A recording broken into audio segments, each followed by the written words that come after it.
We present I'm Sorry I Haven't a Clue, the antidote to panel games.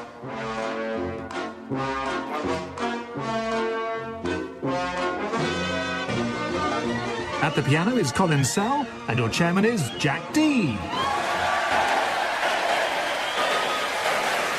Hello and welcome to I'm Sorry I Haven't a Clue. Yes, you join us today in the historic city of Nottingham. No visit to Nottingham would be complete without reference to Robin Hood, whose origins are debated. Some historians say he was from Yorkshire, others say Lincolnshire. While in the recent Hollywood movie, the actor Russell Crowe played Robin Hood as an Irish Australian who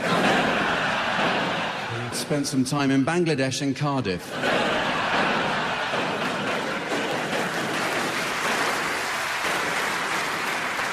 In the Middle Ages, Nottingham became the first city in England to produce sheet glass for windows. But it wasn't very good, so they brought out sheet glass for Windows 7.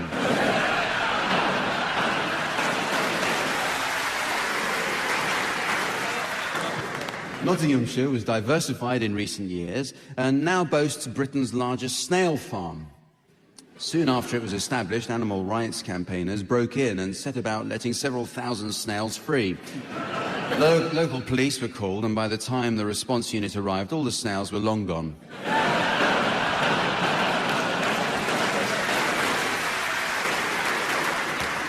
Nottingham was home to the first branch of Vision Express, whose original premises were in what used to be the red light district. One particularly short-sighted customer describes how he went through the wrong door and was shocked to be greeted by a topless hostess, although he was pleased to be offered a second pair at half price.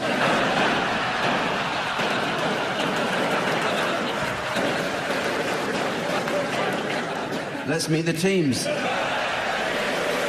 my left, Barry Cryer and Graham Garden. On my right, Tim Brooke-Taylor and Marcus Brigstock.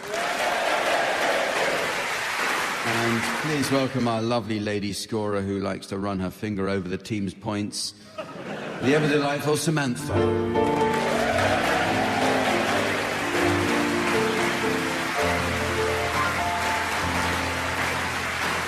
Okay, we begin with a round about business. But first, we've been asked to warn the audience about a local rip-off cash machine scam operated by notorious gangs.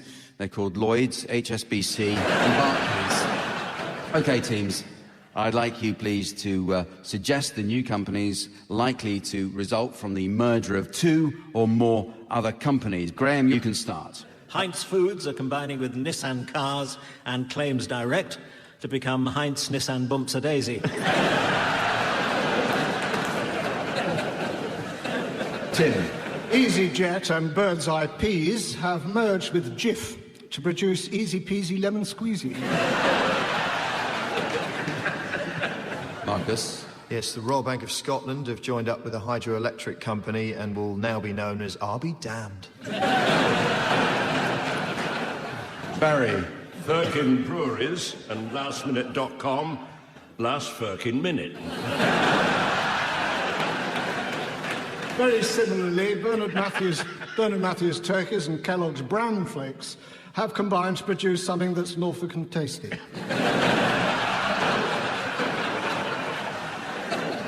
Sainsbury's have teamed up with Relate to make sure you can stay with a bag for life.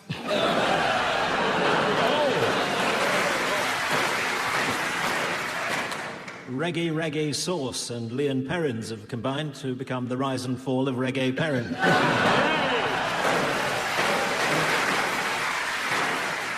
Tefal are to merge with Ryanair to make a frying pan that doesn't give a toss.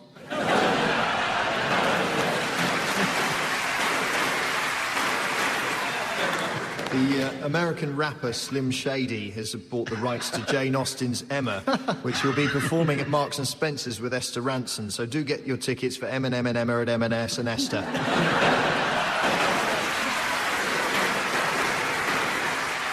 The banking group Lloyds TSB will be in for another name change when they take over the supermarket Lidl. From now on, they'll be known as Thieving Little Bastards.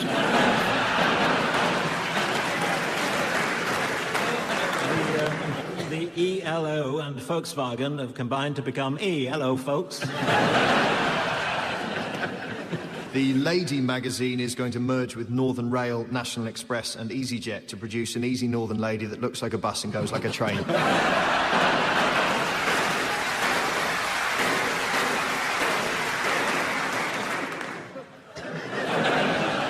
Moving on. The teams are going to sing for us now in the round called One Song to the Tune of Another. Musical accompaniment will be provided by Colin Sell. Incidentally, we were all impressed to hear that Colin is now working with Adele. He got it ex-demo in the PC World Cell.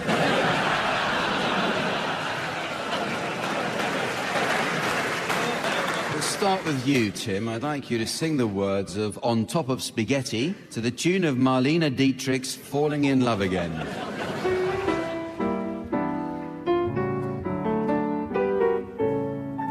On top of spaghetti, all covered with cheese, I lost my poor meatball when somebody sneezed. It rolled off the table and onto the floor, and then my poor meatball rolled out of the door. It rolled in the garden and under a bush, and then my poor meatball was nothing but mush. The mush was as tasty could be. And then the next summer, it grew into a tree.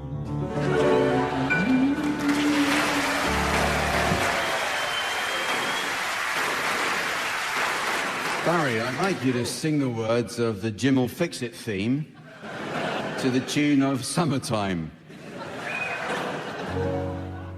Your letter was only the start of it.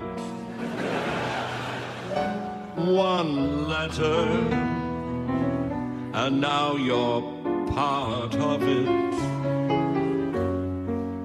Now you've done it. Jim has fixed it for you. And you. And you. There must be something you always want to do.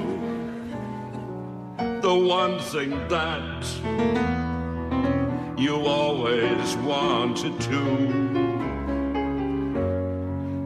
Now you've done it, as it happens. Jim has fixed it for you. And you. And you.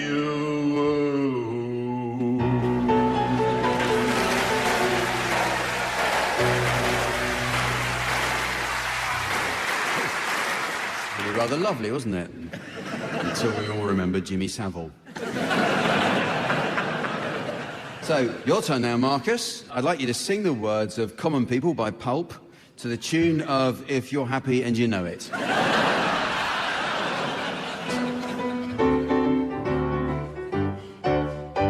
She came from Greece, she had a thirst for knowledge. She studied sculpture out St. Martin's College. That's where I caught her eye. She told me her dad was loaded. I said, in that case, I'll have rum and Coca-Cola. She said, fine, and then in 30 seconds' time, she said, I want to live like common people. I want to do whatever common people do. I want to sleep with common people, want to sleep with common people like you.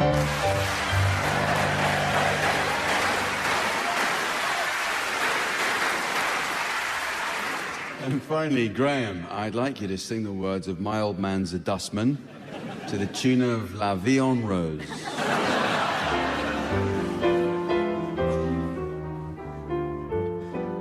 Oh, my old man's a dustman. He wears a dustman's hat. He wears goblami trousers. And he lives in a council flat. He looks a proper down there in his great big hobnail boots. got such a job to pull them up that he calls them daisy roots. Some folks give tips at Christmas, and some of them forget. So when he picks their bins up, he spills some on the step. Now one old man got nasty, and the council wrote, next time my old man went round there, he punched him up the throat.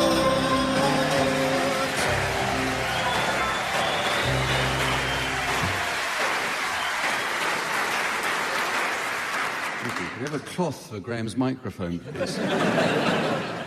Well, the teams are going to display their acting skills now in the game called Sound Charades. This was inspired by the old TV favourite Give Us a Clue, where teams used to mime the titles of books or films against a strict time limit. In the original, the teams weren't allowed to speak, which frequently rendered the audience crying with laughter. This version often draws tears as well. The most famous player of the game was Lionel Blair. Lionel was, of course, better known as a dancer and was recently seen at the Shepton Mallet Folk Festival. After the traditional opening fiddle, Lionel immediately got stuck into a little Morris dancing.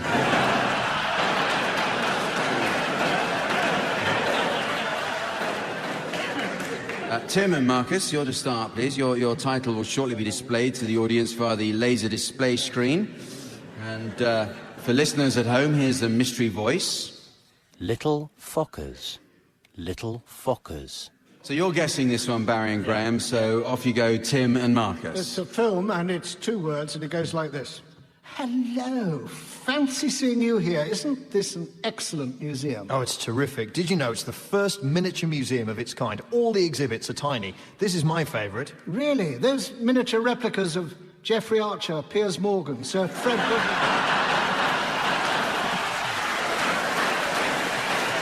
No, and Michael Winner. No, I mean these miniature replicas of German aircraft from the First World War. Oh, well, easy mistake. It certainly is. Goodbye. Goodbye.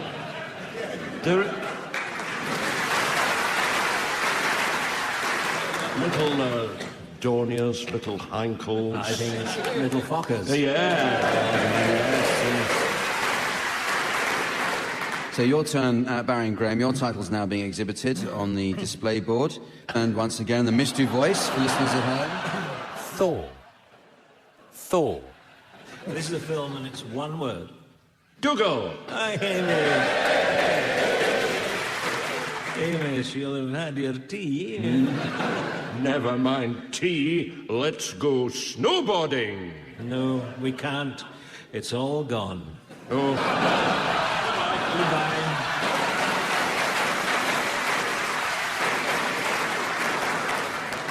Ten, 9, 8, 7.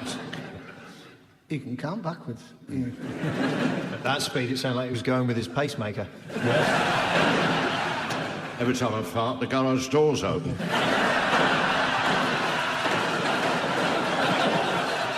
Up, down, all day long.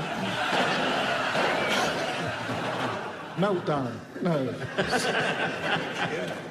Saw? Snow's gone. Thor. Yes, Thor. I'd have pedalled it out a bit more if I hadn't got it right by mistake. Oh, well, it's now time to play the game called Mornington Crescent. Now, we get several letters from listeners every week, and obviously it's impossible to read them all, so we've decided to choose 1 letter at random, and that letter will win the sender a prize. So I'll pull today's letter out of the hat, and let's see. It comes from a Mrs. Trellis of North Wales. Yes. She writes, Dear Jock, isn't it disgraceful the way certain game shows rig their results by pretending to choose winners at random? Yours in disgust, Mrs. Trellis. P.S. Send the book token to the usual address. And on with the game, and this week, as we're joined by a novice in the form of Marcus Brigstock, we'll play the children's version of the game called Lifts and Escalators. It's similar to Morton's 12-point variation, but simplified for children. So, who would like to start? Tim would. Tim. Where am I starting from? I think you're going to start It's a regular from... Morton's opening, isn't it? Yes, it is. Morton's opening. In that case, 12-point Chancery variation. Lane, but I need to go to Angel Islington. Is there an escalator there? Funny enough, Angel has Western Europe's longest escalator, 318 steps, Well, 60 metres long, with a vertical rise of 27.5 metres. OK, well, I'll stay there. Morden. You're going with Morton? I'm going with Morden, Yeah, definitely. That's good. Pinned as a diagonal there. So I'm slightly flummoxed, having never played before, to have gone Angel straight to Morden seems... It's a bit unfair, to be honest. We're but, playing the children's version for your sake. I know, but it's not... Are we nearly there yet?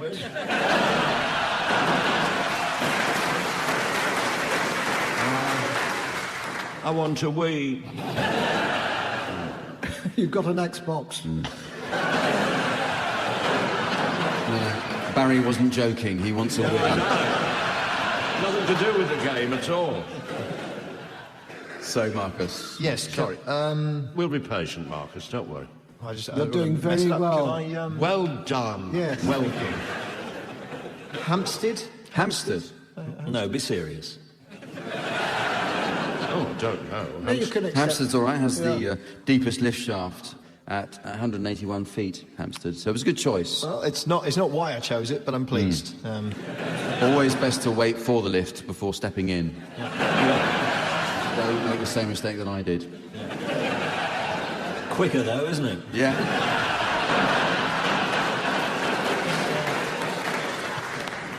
Well, Morton's doesn't leave very many options, so I would have to go from Hampstead to Holborn.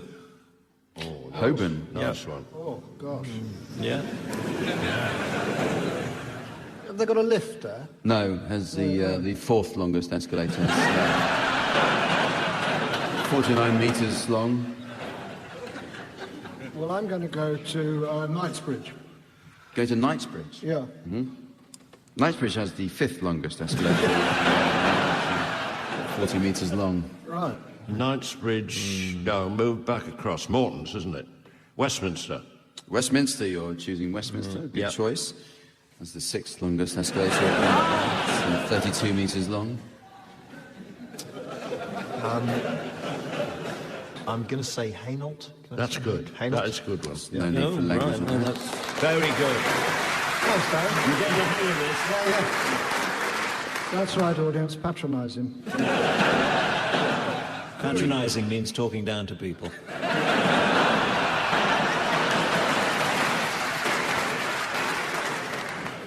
Hainault, actually, that is quite a classy move.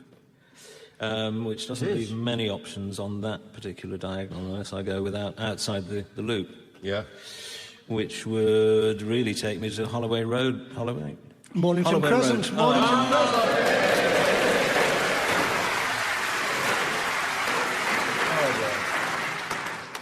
Gosh, I'm good. It's funny, as a beginner, you see it just a second later and you... Yeah. You learn to Always the case. always one step behind until you get as good as these guys, Marcus. I know. I just thought it was admirable that three men of their age were able to play a game at all. It's incredible. Have the visitors been? They steal your trousers when you're asleep, you know. Isn't it lovely? Nearly 300 years between them and not a single medal. Excuse me. Bronze for swimming the width. I got one for highest up the wall at school. You won't be doing that again, though. The next round is an exercise in finding connections. Now, I'll read out a list of names or items, and the teams will buzz in if they can see what obscure fact links them. So, for an easy example, if I were to list these people: Sir Walter Scott, Selina Scott, Scott Walker, George C. Scott, F. Scott Fitzgerald, Scott Joplin, Scott Tracy, Scott Mackenzie, Kristen Scott Thomas, and Scott of the Antarctic, then the teams would immediately spot that they all failed to be the first person to reach the South Pole.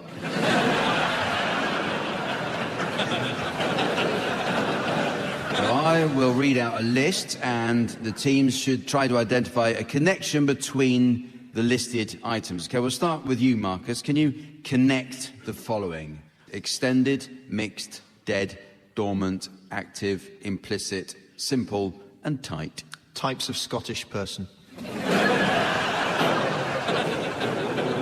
Well, good luck on your next tour. They're actually all types of metaphor. Barry, one for you. Can you connect the following? Sulk, cackle, complaint, squeal, smarm, slime, sneak, prickle, and creep. Peter Mandelson's to-do list. In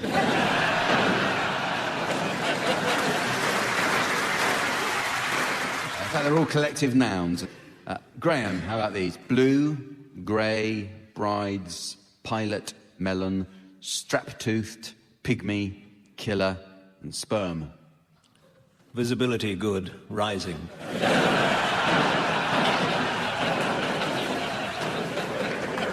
They are, of course, all types of whales. Tim? Yes? Toothache, lost socks, yo-yos, nudity, chocolate pudding, hobbits, and looking on the bright side. They all cost extra on Ryanair. Very good answer. In actual fact, they all have days on which to celebrate them in the USA. Marcus, what connects these? Cow cake, dagging, hefting, porker, rattling, stogging, and guilt. It's the morning timetable at a Catholic school.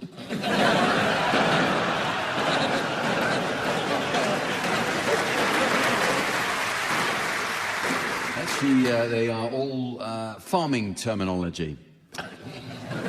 Guilt is a sexually mature female pig. Well, what do you know? Barry, what connects these? Taxi drivers, syphilis, and hemorrhoids. None of them are at their best going south.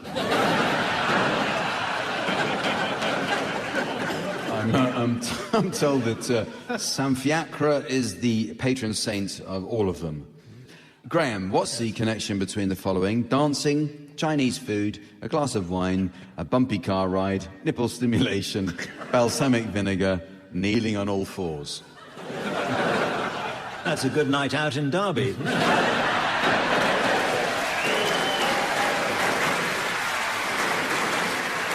Actually all been known to induce labour. And finally, Tim, what connects these? Frilled, bearded, old man, yellow-spotted, blue-tongued, common, and horned devil. They're all types of bikini lines. In my experience. And stop wearing them then. They're actually all types of lizard. Still within your experience, I gather. Here are some for any of you to have a go at. Tom Cruise, Tom Baker, Vincent van Gogh, Charles Darwin, Joseph Stalin, and Jack Dee. None of them are allowed within 200 yards of any school. It's actually, they're all considered the priesthood at one time. Oh, did you? Well, I used to say things, you know, you do one interview when you're drunk and you have to live with it the rest of your life.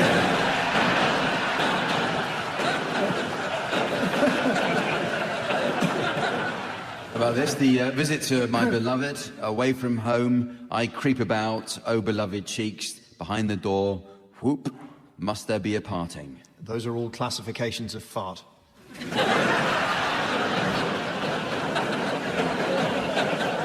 You've really gone into yourself, haven't you, Marcus?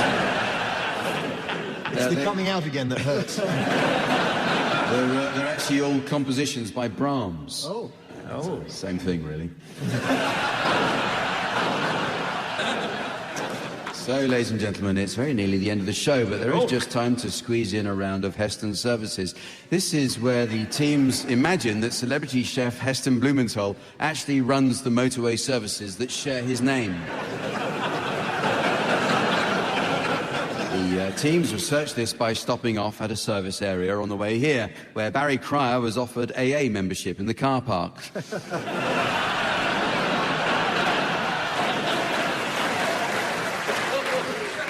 Barry explained he doesn't drive, and they explained they weren't a motoring organisation. OK, teams, I'd like you to suggest what transport-based cuisine is on the menu at a motorway service station run by Heston Blumenthal. Marcus, can you start, please? Chicken in a gasket. Barry. Mange toot toot. Tim. Chili con carne. Spaghetti carburettor. Carpaccio of beef. De-ice cream. Coco white van. Roof rack of lamb. And for Jewish travellers, there's unleaded bread.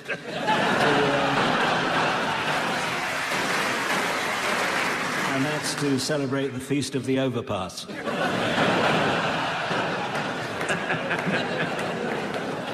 Jellied wheels.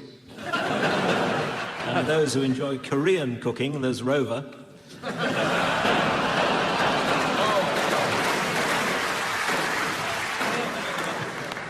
And so, ladies and gentlemen, as the electric drill of time bores into the plaster of destiny, and the howl of agony erupts from the patient with a broken leg, I notice it's the end of the show. So from the team, Samantha, myself, and our audience here in Nottingham, it's goodbye. Goodbye!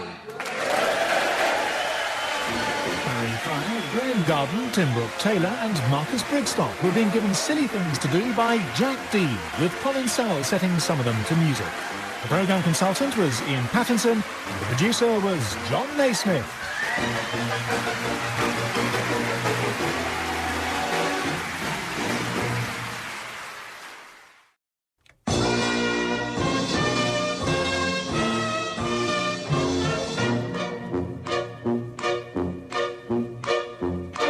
We present I'm Sorry I Haven't a Clue, the antidote to panel games.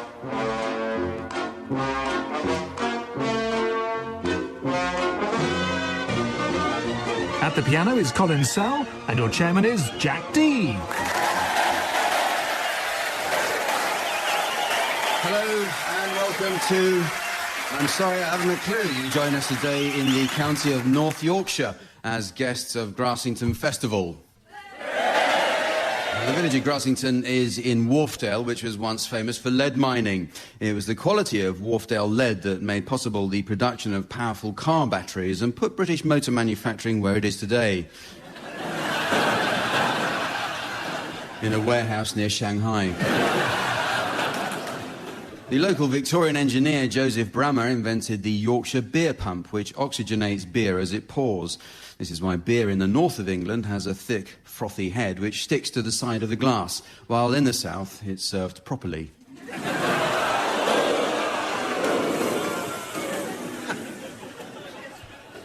During the war, there were many POW camps in the area.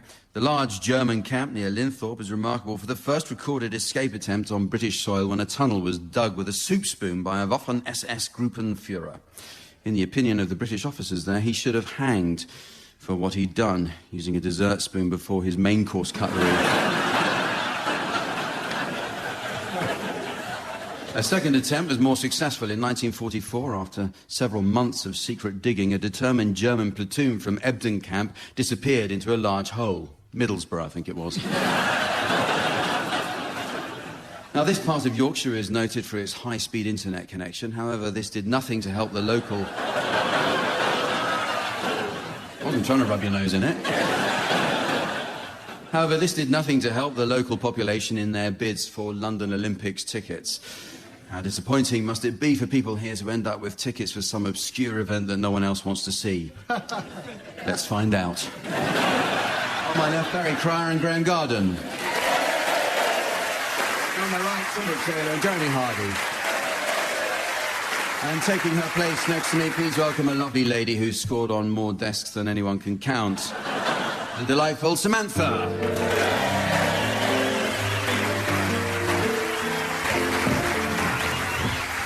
OK, well, we start this week with a round about cost-cutting. As the recession bites ever deeper, the BBC are paring producers' budgets to the bone. They've even considered cutting the number of trails for Radio 4 Extra to no more than 300 a day.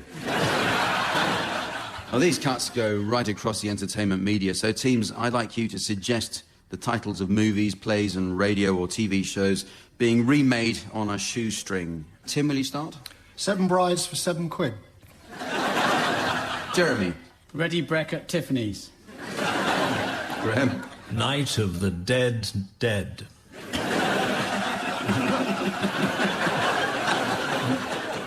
Barry. Ryan Giggs' daughter.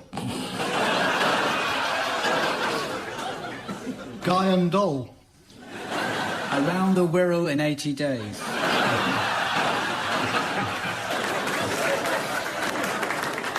Titanic 2. Little House on the Prairie.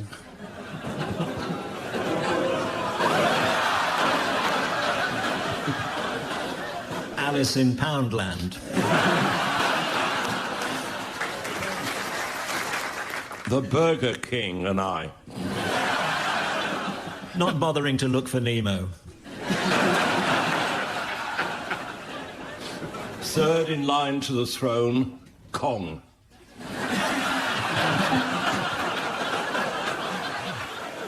Well, the teams are going to sing for us now in the game called... Do you want to be sarcastic? Well, the teams are going to sing for us now in the game called One Song to the Tune of Another. This concept... This concept will need explaining only to someone who's had nothing to do with music-based comedy for the last 40 years. So, teams, let me explain. The song is made up of 2 basic elements, the words and the tune. The words are like items of clothing, covering and embellishing the tune or body. However, clothes or words can be removed to reveal the body or tune to be replaced with fresh clothes or words. And thus, one song is sung to the tune of another. Now, I know what you're thinking, teams. What about underwear? Well... Yes, items of underwear are revealed in this process, so they have to be good quality. What you need is underwear you can rely on. So, who do we turn to for guaranteed pants? At the piano, Colin Sell. OK, well, we'll start with you, Tim. I'd like you to sing the words of Short People by Randy Newman to the tune of The Habanera from Bizet's Carmen.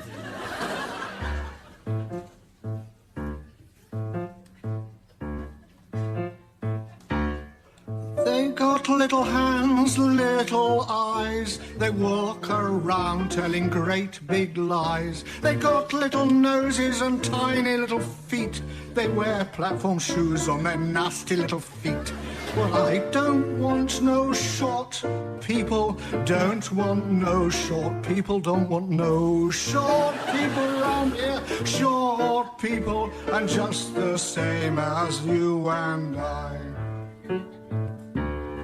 Short people got to know body to love. They got little baby legs that stand so low, you got to pick 'em up just to say hello. They got little cars that go beep, beep, beep. They got little voices going beep, beep, beep. They got grubby little fingers and dirty little minds. They're gonna get you every time. Well, I don't want no short people.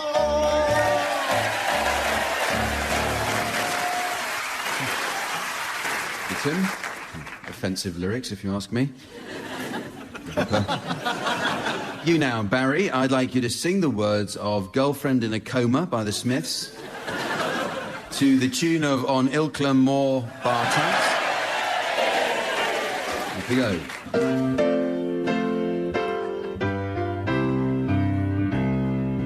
Girlfriend in a coma, I know.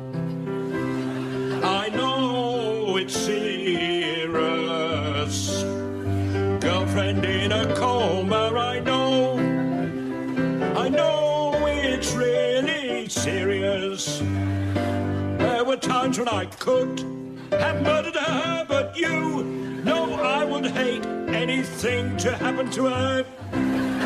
Do you really think she'll pull through? Do you really think she'll pull through?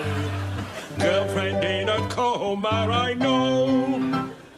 I know it's serious. My, baby, goodbye. There were times when I could have strangled her.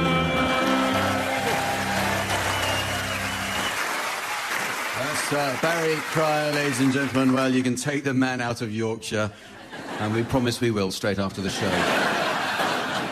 It's your turn now, Jeremy. I'd like you to sing the words of the theme from Spider-Man to the tune of Brahms' Lullaby. Spider-Man does whatever a spider can. Spins a web and he sighs, catches thieves just like flies. Look out, here comes the Spider-Man. Is he strong? Listen, bud, he's got radioactive blood.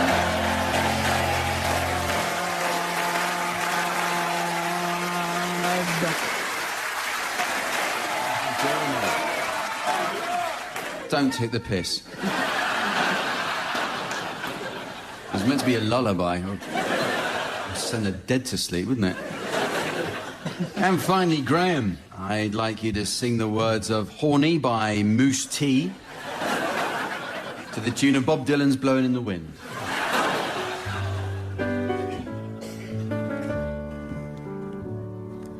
You got me horny in the morning, you know. I try to call you, but I can't find the telephone. I sent a message through the internet, but it rejected. I wrote a letter and I sent it through the post. The post, it takes so long, so I gotta sing this song to let you know how I feel. What's the deal, baby? I'm horny, horny, horny. I'm horny, horny, horny, horny, horny.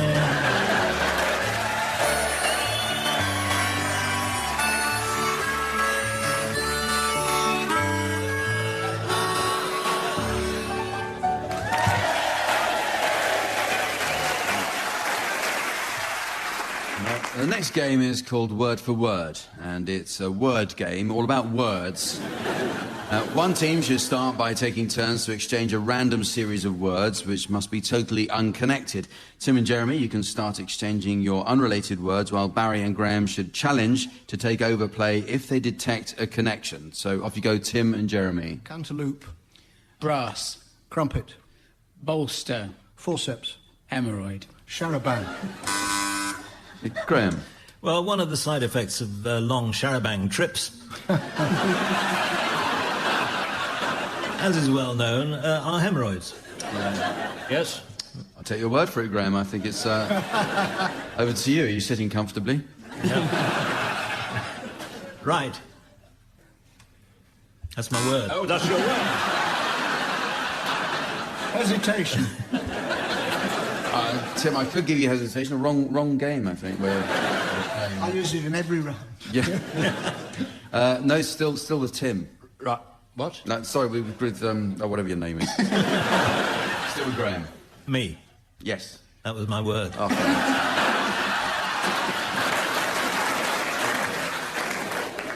You.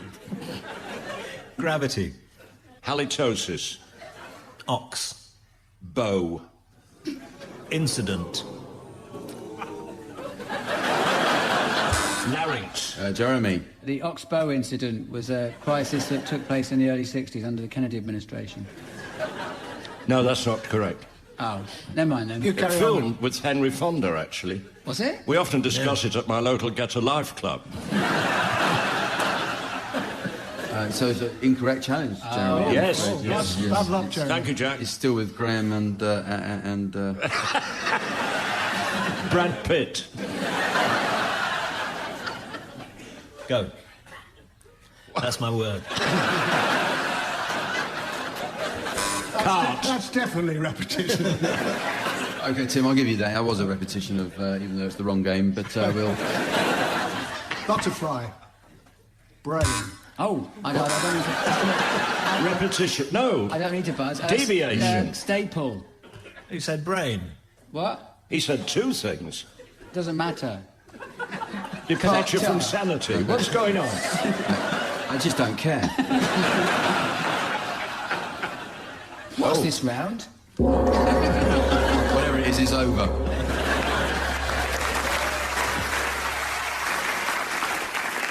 Well, the next round is called Grassington's Got Talent. The teams have each been mentoring some talented locals who will perform for us tonight.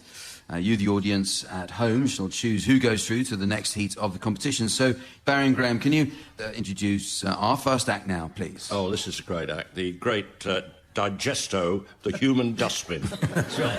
He eats absolutely anything, and he's going to begin by eating an ordinary old-fashioned domestic 100-watt light bulb. And here he goes.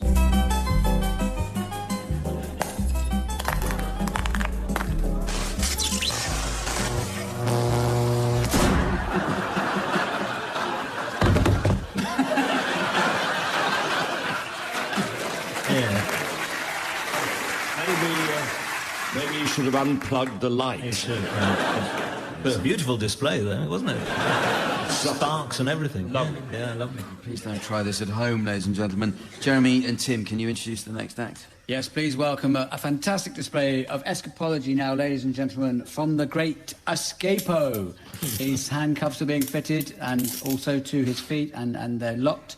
And then chains, he's been covered in chains, he's wrapped head to toe in chains, which are now padlocked, and he's being lowered into a coffin, and the lid's down. They're nailing him into the coffin. They're nailing him into the coffin, and now the coffin's been locked into a dungeon. The dungeon is locked and bolted, and now it's being winched up into the air. It's being winched, and it's being held over a tank of water, and it's been dropped into the water, and the Great Escapo has 45 seconds to escape from the tank. Oh, hang on, sorry. Hello? Oh, yeah, hi, Mrs. Escapo. Yeah, no, your son's doing very well. Yeah, no, he's in the water now. He's left his instruction manual at home. But he has done the trick before. Okay, well, I wouldn't be too despairing. He's doing very well so far. I just don't see him going through to the next round. Yeah, all right, take care now. Okay, bye. Yeah, bye. Barry and Graham, any others? This is our grand finale, and it's a wonderful ventriloquist act, the great Vento and his little friend, Windy. And he's going to give us a song.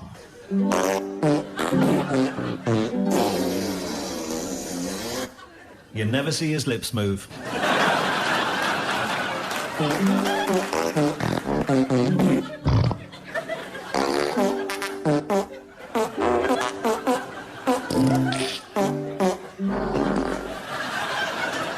I didn't even see his hand go round the back.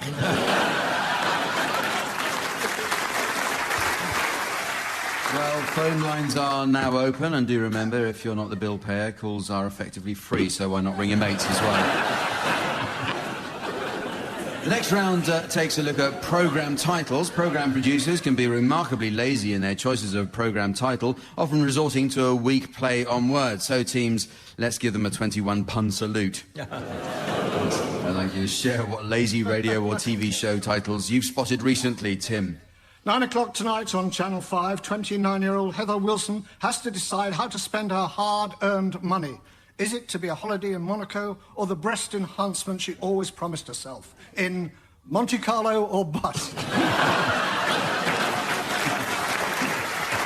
Harry.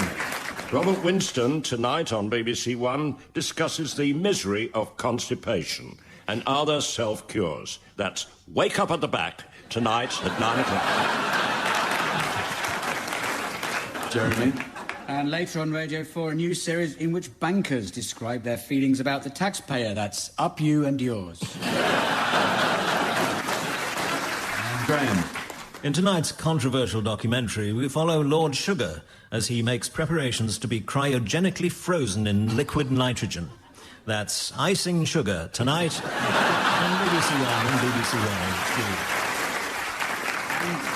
Tonight on Radio 4, a new programme following the careers of Liberal Democrat MPs. That's The Week in Westminster after the 10 o'clock news. This afternoon sees Tory chairman Eric Pickles and Labour peer Lord Prescott bury their differences as they go sketching together, armed only with sketchbook and pencil. That's an outsized pair of drawers this afternoon on BBC One and BBC One HD.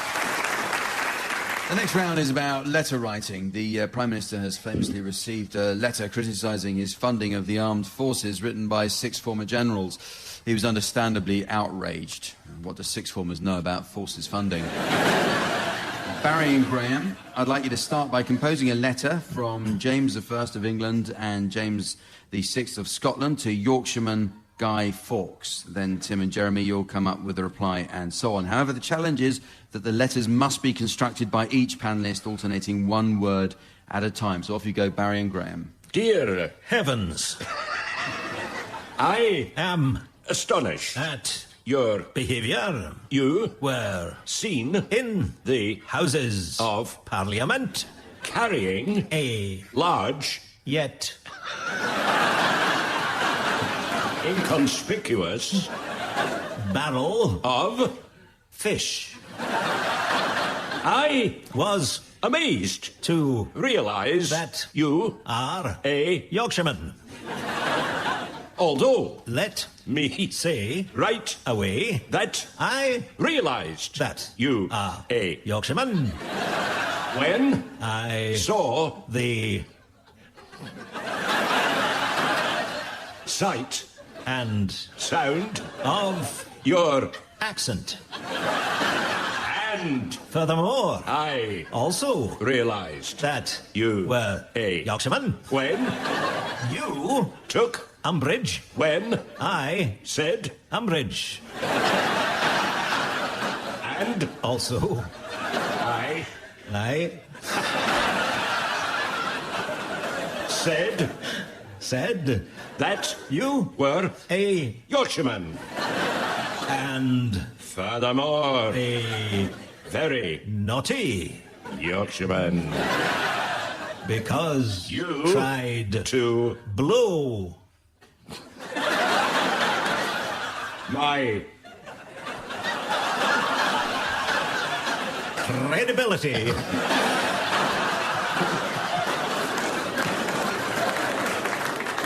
I propose that you confess to committing this malfeasance.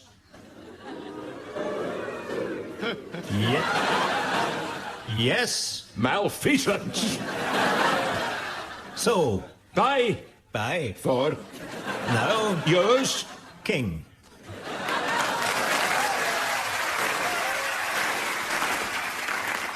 Dear Jim, I am very glad that I am from Yorkshire. because I am very bluff. and Speak in plain English. if You know what I mean. Now, Then about tomorrow can you provide me with several matches so I can ignite this Semtex which I am secreting in my corset. let's Agree to disagree. and Also argue all night and fight all night and bicker all night and make love. briefly Lots of love and kisses from Guy. folks.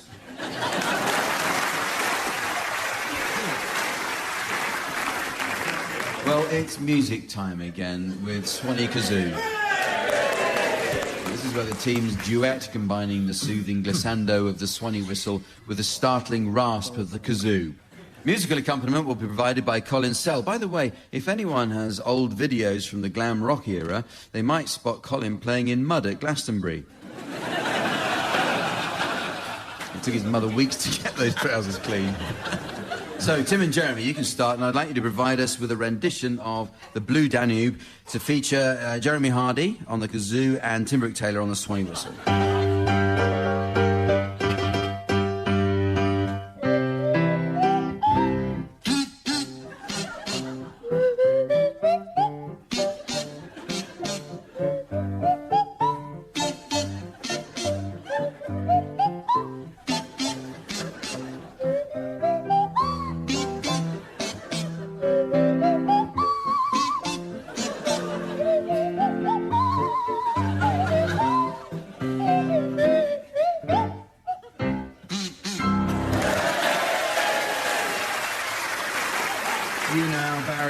I'd like you to provide us with a rendition of the William Tell Overture to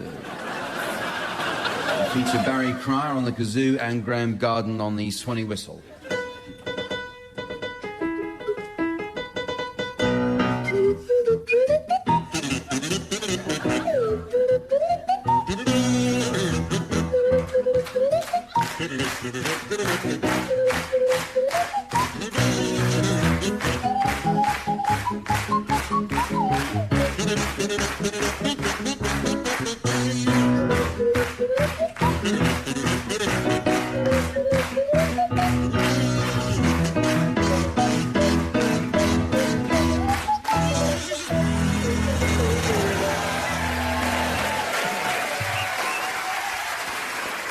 I must say, when you clap along like that, it reminds me of the sound of rifles being loaded.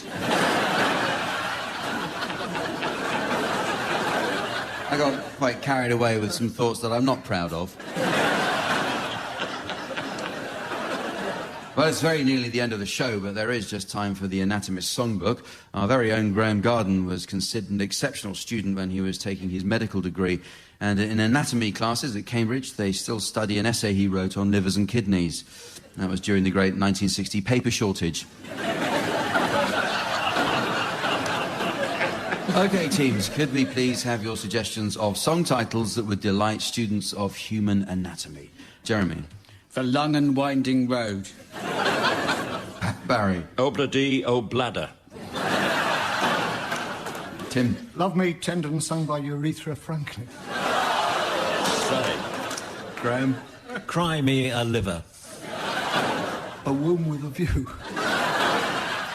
Supper Belly Calisthenics Excess Fat Atrocious. Don't put aorta on the stage, Mrs. Worthington. Come and make eyes at me down at the Elbow and Bush.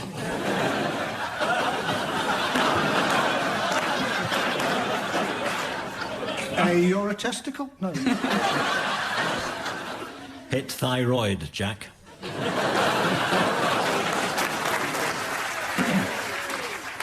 Gonad, we love you. Shaft. And so, ladies and gentlemen, as the actress of Time said to the Bishop of Fate, hello, Mr. Sentamu, my name's Judi Dench. And blimey, that's a big one. Where'd you get a hat like that? And with that, I see it's the end of the show. So from the team, Samantha, myself, and our audience here in Grassington, it's goodbye. Goodbye. Barry Cryer, Graham Garden, Tim Brooke-Taylor and Jeremy Hardy have been given Silly Things to Do by Jack Dee, with Colin Sell setting some of them to music. The programme consultant was Ian Pattinson, and the producer was John Naismith.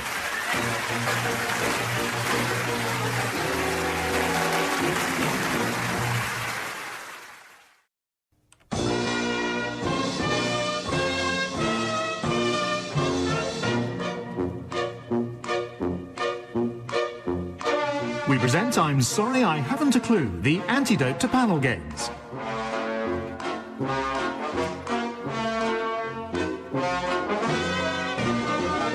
At the piano is Colin Sell, and your chairman is Jack Dee. welcome to I'm Sorry, I Haven't a Clue. You join us this week for a second visit to the historic city of Nottingham, known as the Gateway to Leicester. The leader of the English Reformation, Archbishop Thomas Cranmer, lived in Nottingham Castle until 1556, when he was burnt at the stake. It's recorded that in defiance of his persecutors, as they prepared to put him on the pyre, Cranmer deliberately thrust his own hand into the flames. His last words are recorded as, "Lord, receive my spirit. I see the heavens open," and, "Ooh, that smarts." The following day, a freezing cold Sunday morning, Cranmer's ashes were carried to his parish church to be scattered before the congregation, as the path was icy.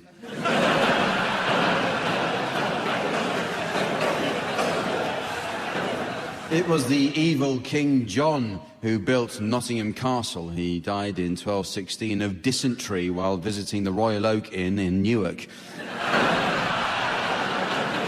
And that's one of their better reviews in that year's Michelin Guide. Nottingham is a vibrant university town with its own student radio, University Radio Nottingham, where popular local DJ Ray Webb presents the students' breakfast show between 2 and 3 p.m.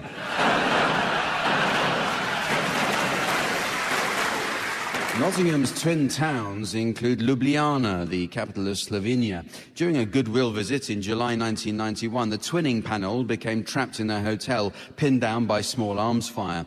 The terrified Slovenians said they wish they'd never come here.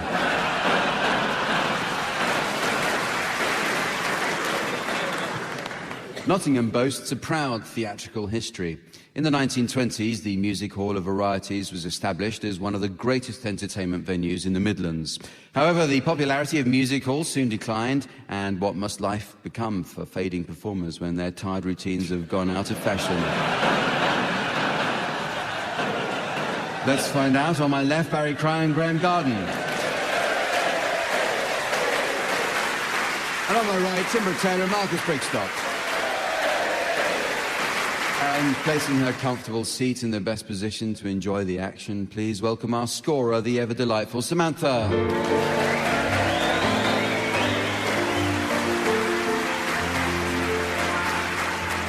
OK, we kick off today with a round called Uxbridge English Dictionary. The English language has many terms which appear to be interchangeable, but this isn't always true. For example, a lot of people don't know the difference between pointed and angular. Well, pointed means ending in a point or sharp projection, such as a pencil tip, or having sharp corners like an isosceles triangle, whereas angular is that nice lady who runs Germany.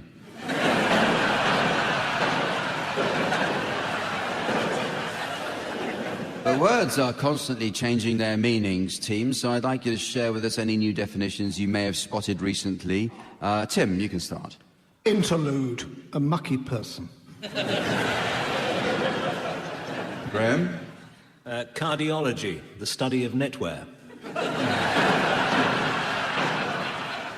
Barry? Jigsaw, how you feel after Irish dancing.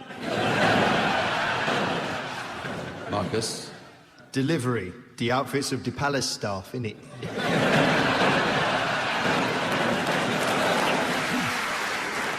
Caustic, good heavens, a twig.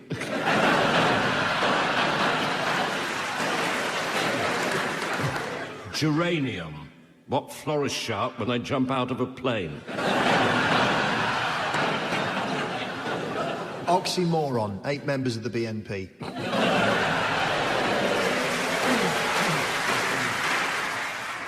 Bouffant, to heckle a typeface.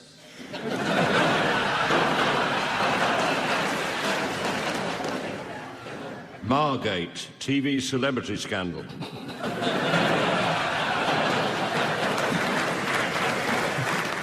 Convince, to fool a Lib Dem.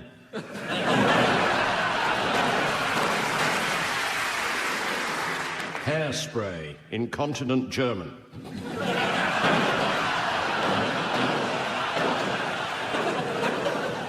Icicle, a small bike made by Apple.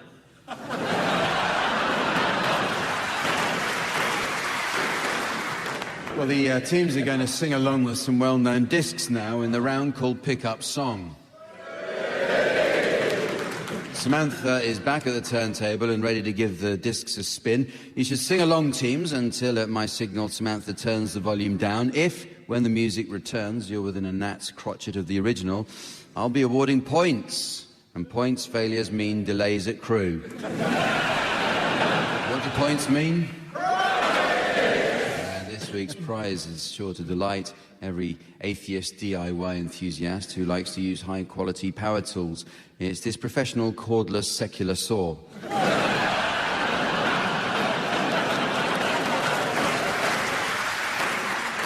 So, Graham, you're to start, and I'd like you to accompany T-Rex singing We Love to Boogie on Saturday nights. Melinda Mayfinder's got a Cadillac bone. Jeremy lost that cherry walking all the way home. The passions of the earth blasted its mind. Now it's neat, sweet, ready for the moon-based grind. We love to boogie. We love to boogie on a Saturday night. I said we love to boogie. We love to boogie. High school boogie. Jitterbug boogie. We love to boogie.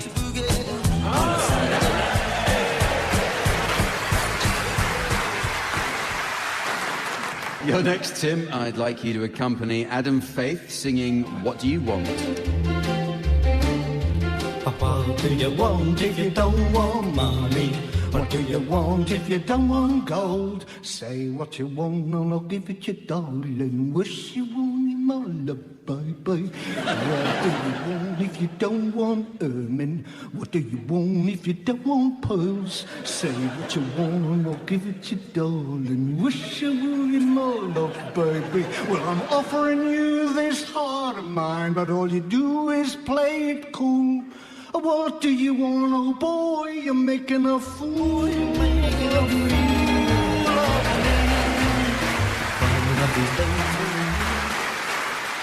So it's you now, Barry. Would you accompany Lonnie Donegan singing Cumberland Gap? No chance.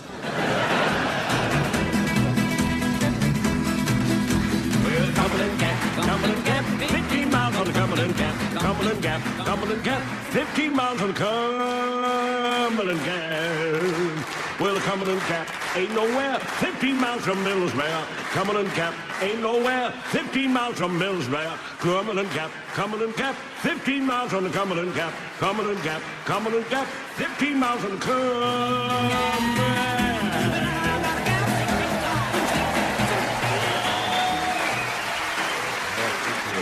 I knew some of you would clap along to that.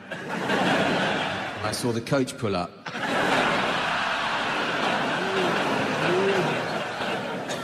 And finally, Marcus, could you please accompany Shaggy singing Mr. Boombastic? Mr. Bombastic. We order some bombastic, romantic, fantastic lover. Shaggy. Mr. Lover, lover. Mr. Lover, lover. Mr. Lover, lover. Mr. Lover, lover. She called me Mr. Bombastic. See me fantastic. Touch me on me butt, she say I'm Mr. Roll. Call me fantastic. Touch me on my butt, she say I'm Mr. Roll. Smooth, just like a silk, soft and cuddly, hug me up like a quilt. I'm a lyrical lover, take me for no filth. Me sexual physique, jam me know we well built. Oh me, oh my, well, can't you tell? I'm just like a turtle crawling out of my shell. Girl, you captivate my body, put me under a spell. With your kiss goes perfume, I love your sweet smell. You're the only young girl who can ring my bell. And I can take rejection, tell me go to hell.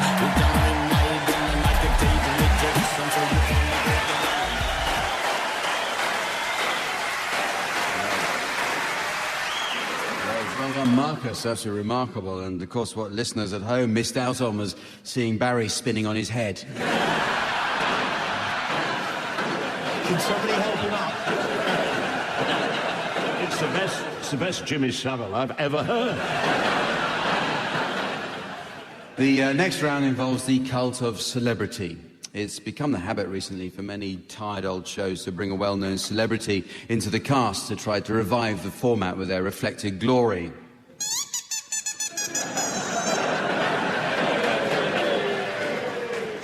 What's that you say, Sweep? No, I am. I'm going to tell the nice people how the game is played.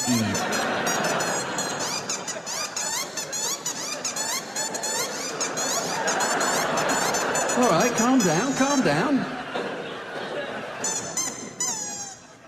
Throttle Graham? That's not very nice. Okay, so the object of this game is to identify celebrities by listening to their pets. And this week we're looking at celebrities who all own ducks. It's quite surprising how many famous people are duck enthusiasts. The model, novelist and country pursuits enthusiast Katie Price breeds classic English mallards. Needing to mate at least a dozen times a day with 5 or 6 different partners, it's a wonder she finds time to feed the ducks.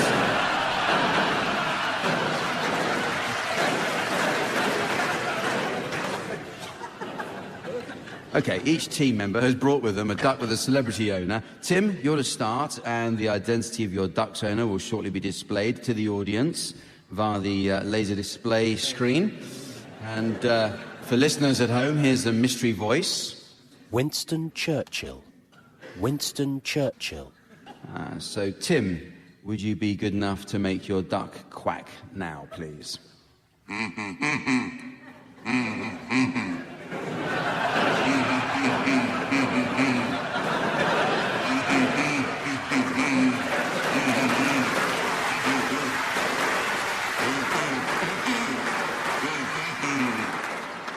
Winston Churchill.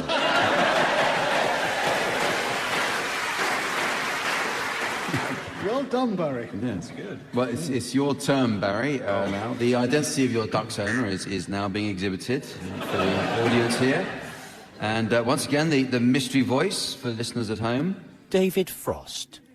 David Frost. And so, Barry, so off you go, please, with your...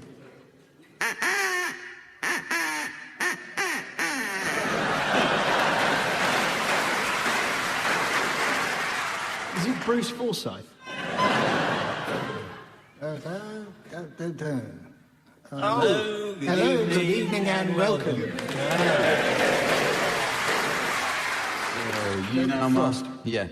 You now, Marcus, the name of your duck's owner, being displayed for the audience. And the mystery voice. Murray Walker. Murray Walker. Can we please hear your duck, Marcus?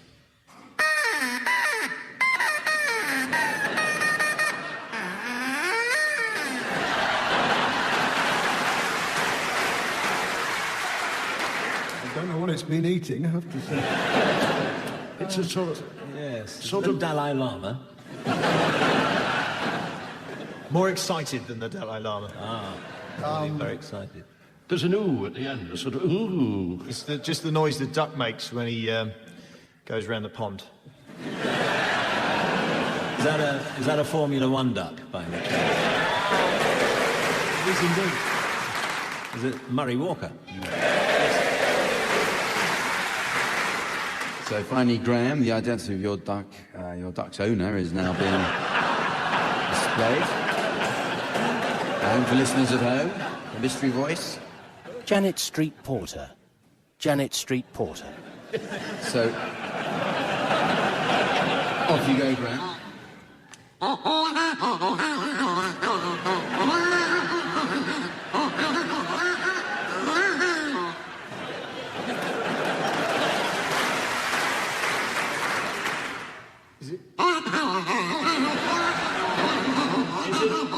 Somebody who interrupts a lot.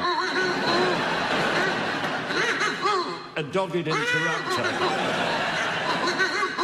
Oh, for Janet Street Porter, shut up! You all seem rather good at that. Have you any others you want to share with me? Yeah.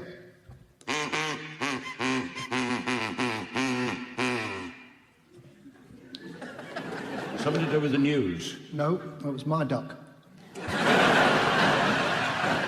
Very good, actually. Smells good, Just like... Yeah. I got one here.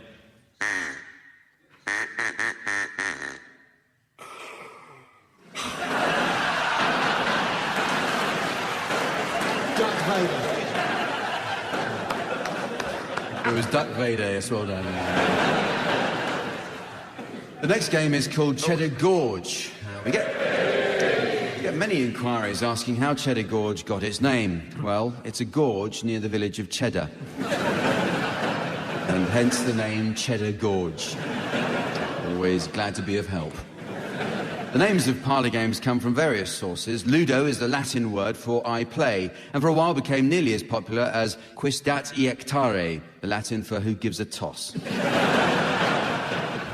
In this version of Cheddar Gorge, the teams will relate a fairy tale, taking one word each at a time. The object of Cheddar Gorge is never to reach the end of a sentence. Each player will have his own magic word that must be seamlessly included in the story, which is Goldilocks and the Three Bears. So, Graham, your magic word is iPad.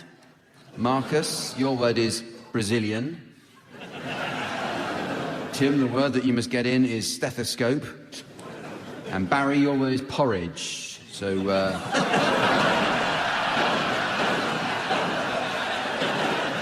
Graham, you can start.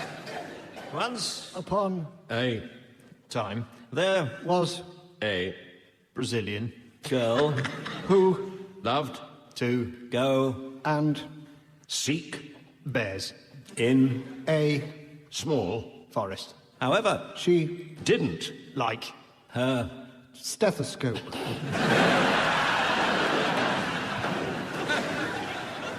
although she did Like a Brazilian.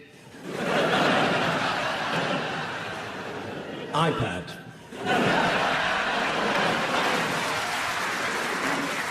oh Porridge.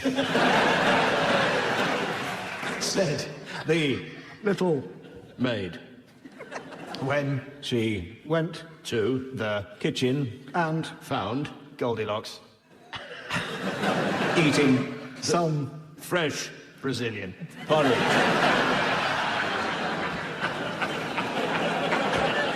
and Also she Went into the cupboard where she found a bed.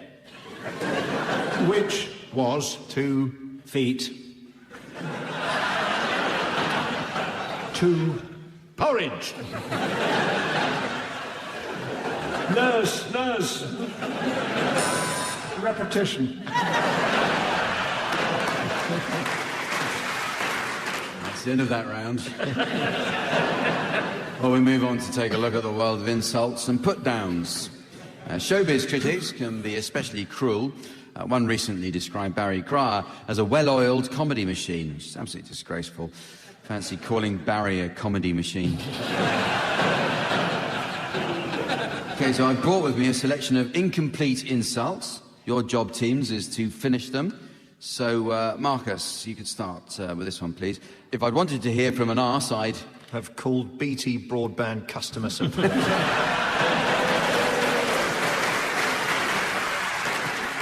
It's actually, I'd have farted, not as good as Marcus's one.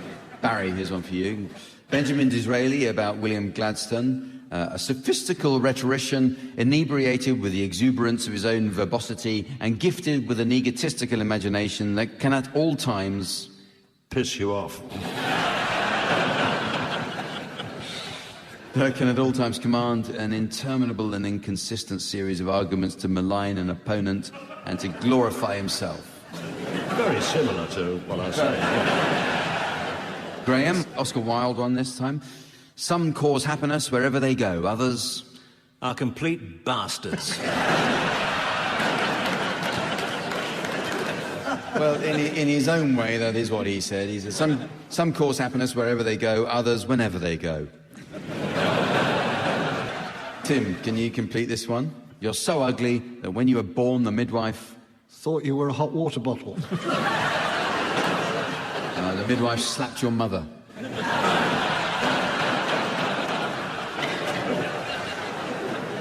Here are some for any of you to complete, so any of you have a go at these ones.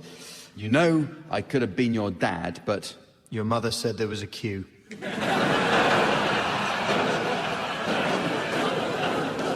Very close, in actual fact. It says, you know I could have been your dad, but the guy in front of me had the exact change. Very sensitive, Nottingham, aren't we?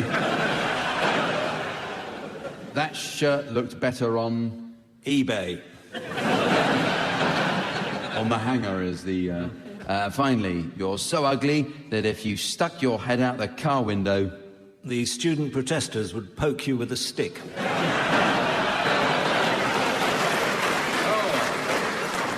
The one I've got here is they'd arrest you for mooning.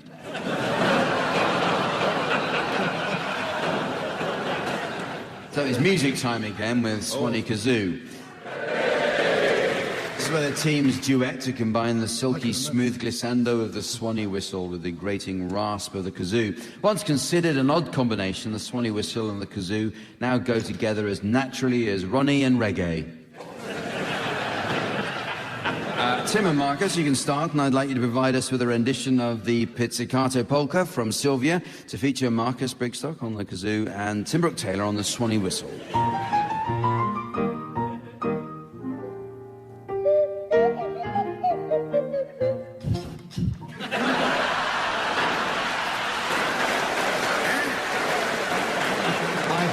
I entirely forgot that there's a difference between the duck and the kazoo.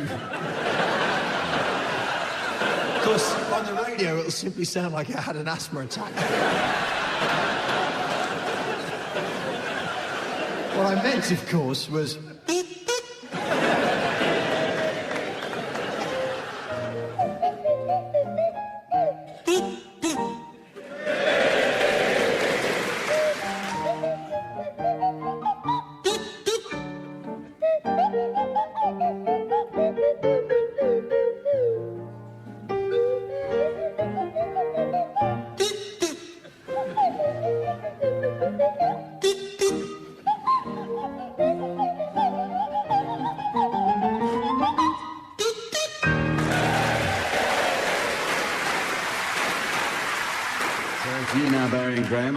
Provide us with a rendition of Thank You Very Much to feature Barry Cryer on the kazoo and Graham Garden on the Swanee whistle.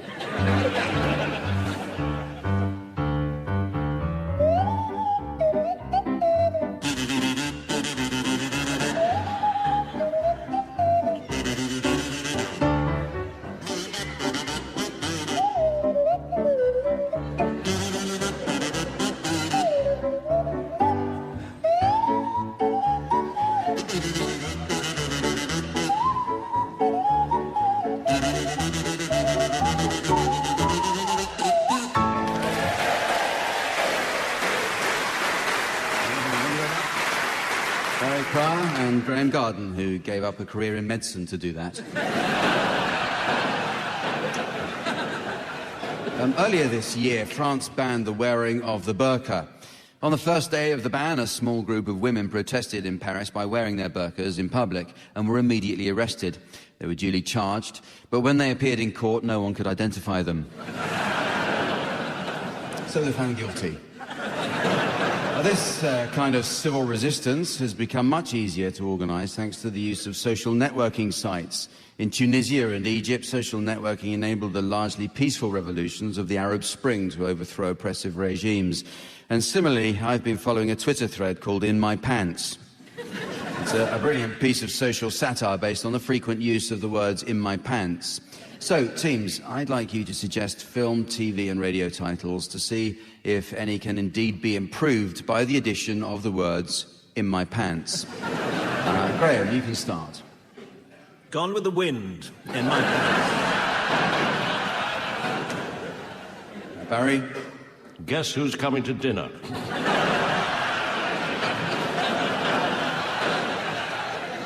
Marcus? A river runs through it in my pants.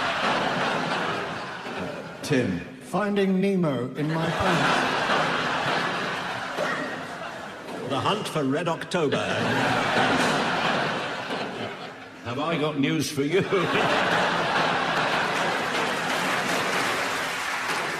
Rear Window in my pants. Hot Fuzz. It happened one night. 127 hours in my pants. Poor chap had to cut his arm off in the end. Just a minute in my pants. Who do you think you are? Oranges are not the only fruit in my pants.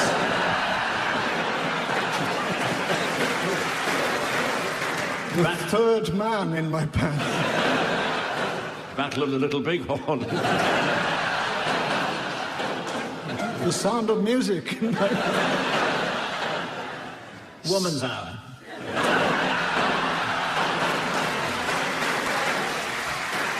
Well, it's very nearly the end of the show, but we can't go before we have thought for the day. So off you go, teams.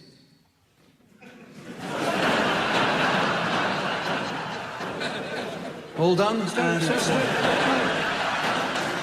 I'm finished. And with those thoughts, it's the end of the show. So from the team, Samantha, myself, and our audience here in Nottingham, goodbye. Goodbye. Barry Cryer, Graham Garden, Tim Brooke-Taylor and Marcus Brigstock were being given silly things to do by Jack Dee, with Colin Sell setting some of them to music.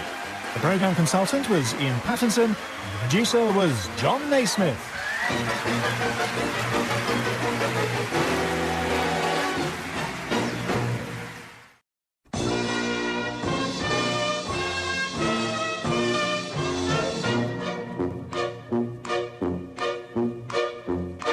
We present I'm Sorry I Haven't a Clue, the antidote to panel games.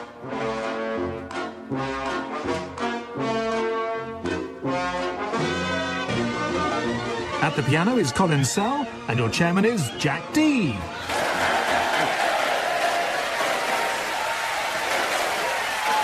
Well, hello, and welcome to I'm Sorry I Haven't a Clue. You join us this week at the Waterside Theatre in Aylesbury, the county town of Buckinghamshire. Aylesbury ducks still run wild here, but pensioners were recently threatened with prosecution for feeding them. We like to toss them stale crusts and watch them squabble for it, said a nurse at their care home.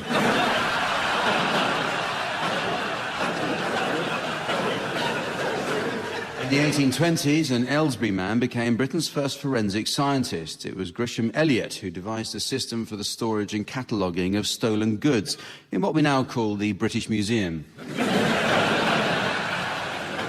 With the arrival of mains gas in the streets of Aylesbury in 1834, the town boomed.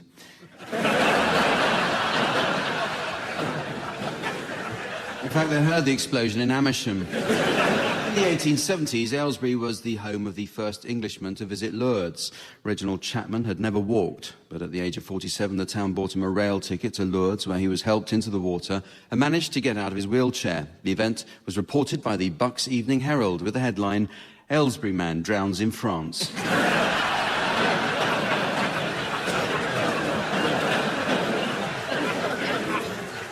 Aylesbury is home to the British Association of Spiritualists, who recently came under consumer protection legislation requiring them to prove it really is possible to contact the dead. The Trading Standards officer was amazed when they did actually get through to BT broadband customer support.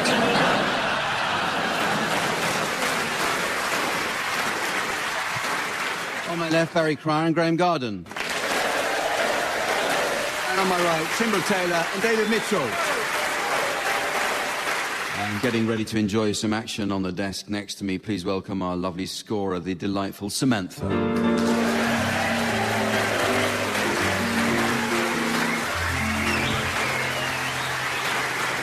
Now, before we start, we must congratulate Tim and Graham for their OBEs.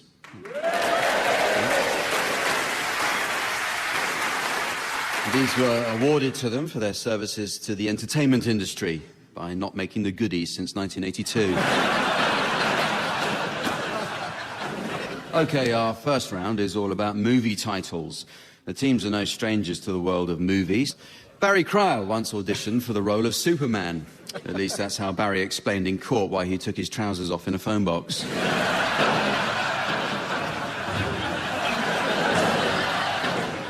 Movie titles are all important, teams, but I'd like you, please, to suggest films which would have been very different if just one letter had gone missing from the title. Barry, you can start. One with the Wind.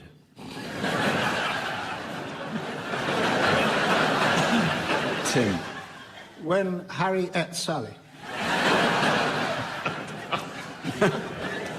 David.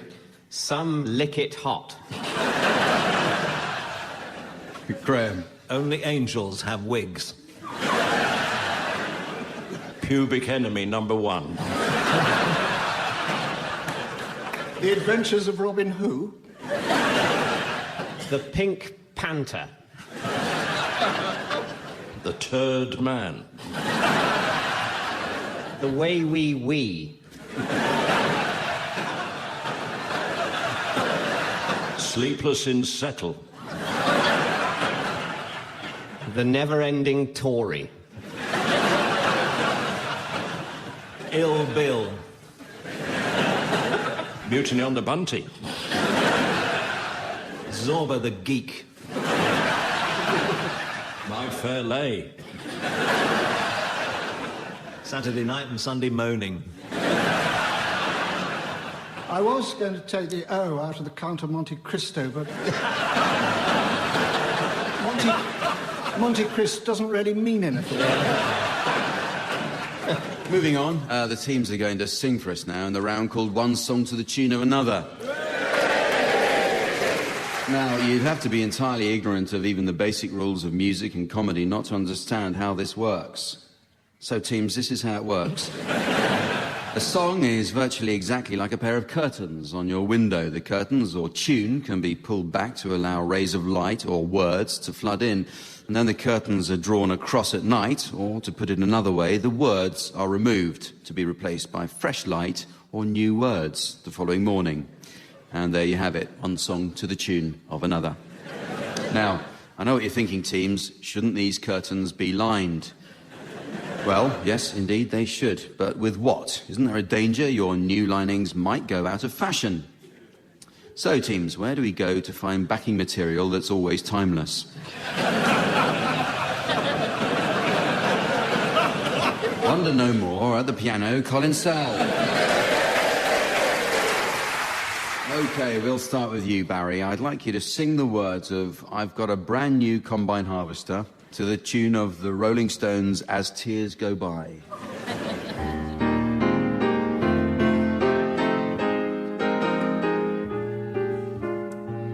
I drove me tractor through your haystack last night. I threw me pitchfork at your dog to keep quiet. Now something's telling me that you're avoiding me. Come on now, darling, you've got something I need. 'Cause I got a brand new combine harvester. I'll give you the key, come on now. Let's get together in perfect harmony. I got 20 acres and you got 43.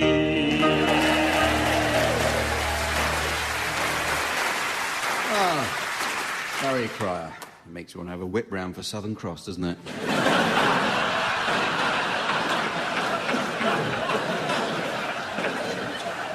It's your turn now, Tim. I'd like you to sing the words of the Pheasant Pluckers song to the tune of the Battle Hymn of the Republic.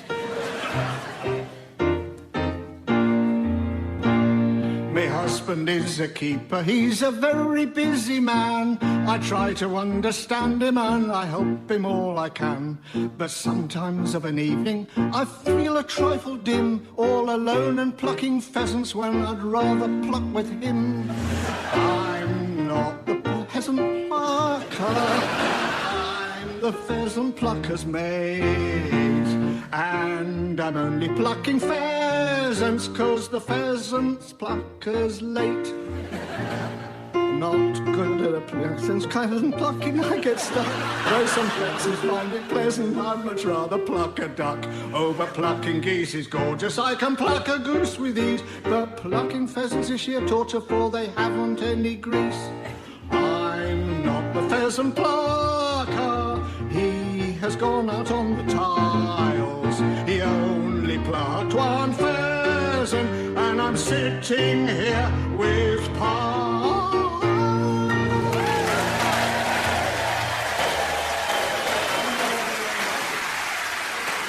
Right, it's your turn now, David, and I'd like you to sing the words of Gordon is a Moron to the tune of The Girl from Ipanema.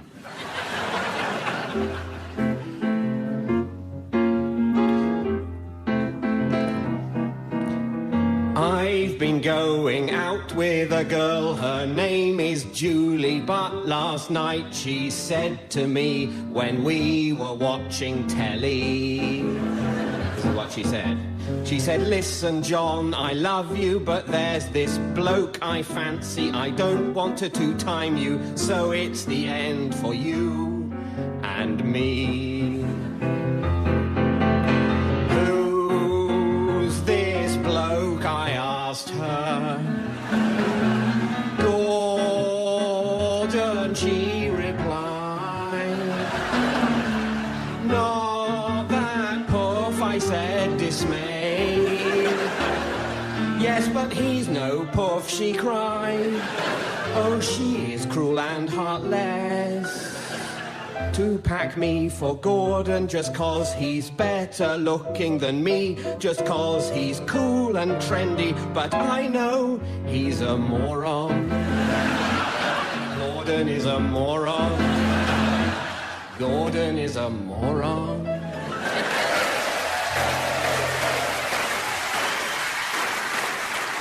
It was strangely touching, David. Finally, Graham, I'd like you to sing the words of the theme from Shaft to the tune of My Grandfather's Clock.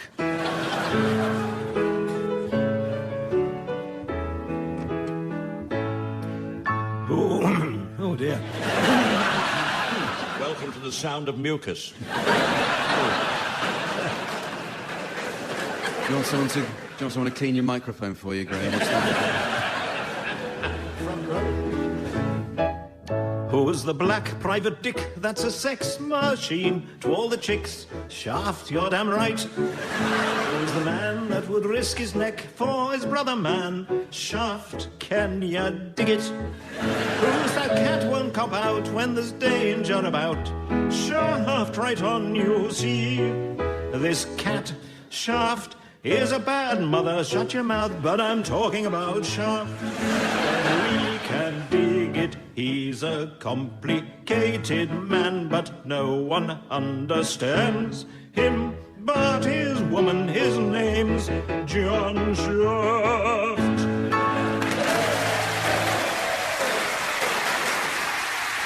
So the next game is called Word for Word.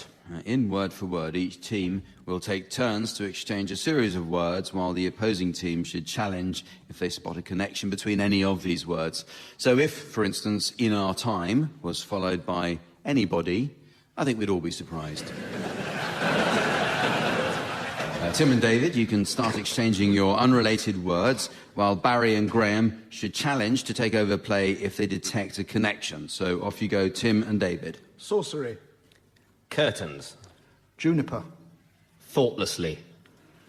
Daily. Android. Yeah, Barry. Daily Android, Six's rock group.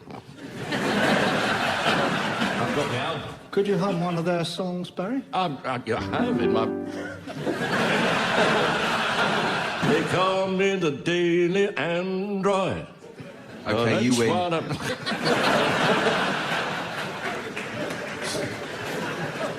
Barry, you carry on this, don't you? Oh, right. Flint. What? Hesitation. No.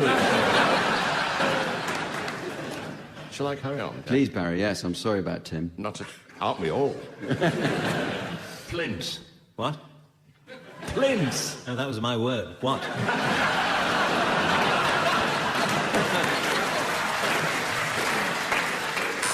Repetition of what? No, I can't allow that. That's it's not about enough. repetition, it's about connections. It's not the same as the game that we all love and enjoy so much. Not only here, but throughout the world. So I shan't allow that challenge. Barry, and yes, it's up to you still. Gusset. Jelly. Abacus. Brolly. Bubonic. David.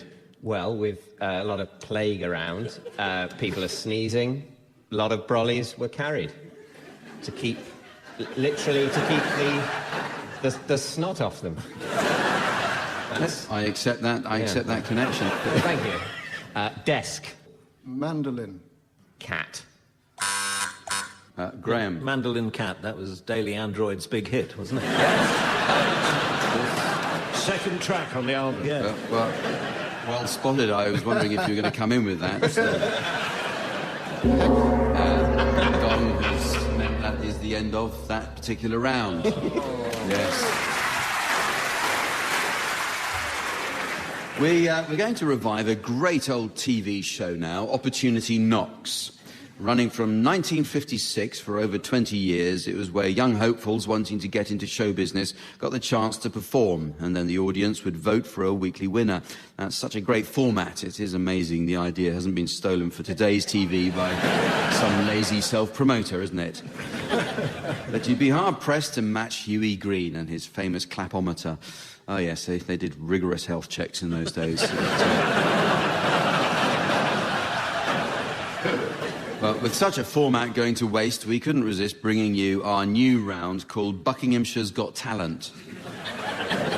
The teams have each been mentoring some talented locals who will perform for us tonight, and I shall choose who goes through to the next heat of the competition. So, David and Tim, could you introduce our first act now? Yes, we'd like to start with the amazing Disastro, and he's a spoon thrower. It's due to the conditions of his parole. Anyway, Tina's going to be strapped to the rotating target. Okay, Tina? Okay, I think we're ready.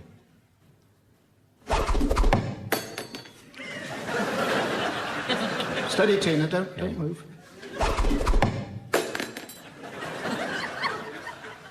Yeah. It's all right, Tina, love, don't worry.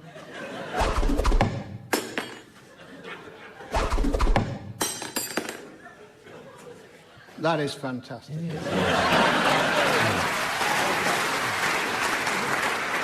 Thing is, there wasn't jeopardy in it for me. It wasn't dangerous enough. I've eaten at Harvester. It's pretty much the same as that.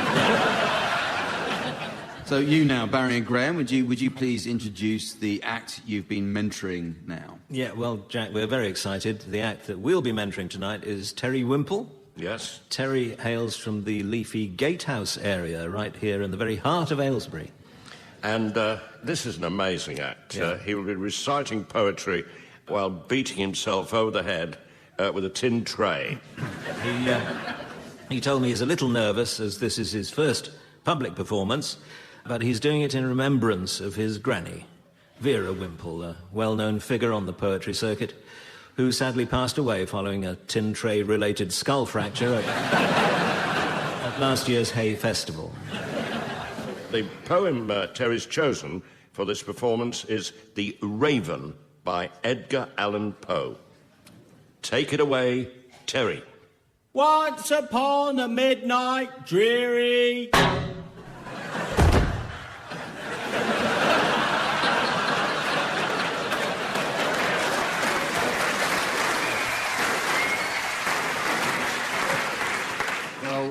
Terry, you know, here's the thing. I think that was the wrong choice of poem. And I know you've been on an incredible journey to get here tonight. And you're going on another journey home. Back to you, Tim and David. Can you introduce the next act now? Yes, David, it's... This is Narcolepto, who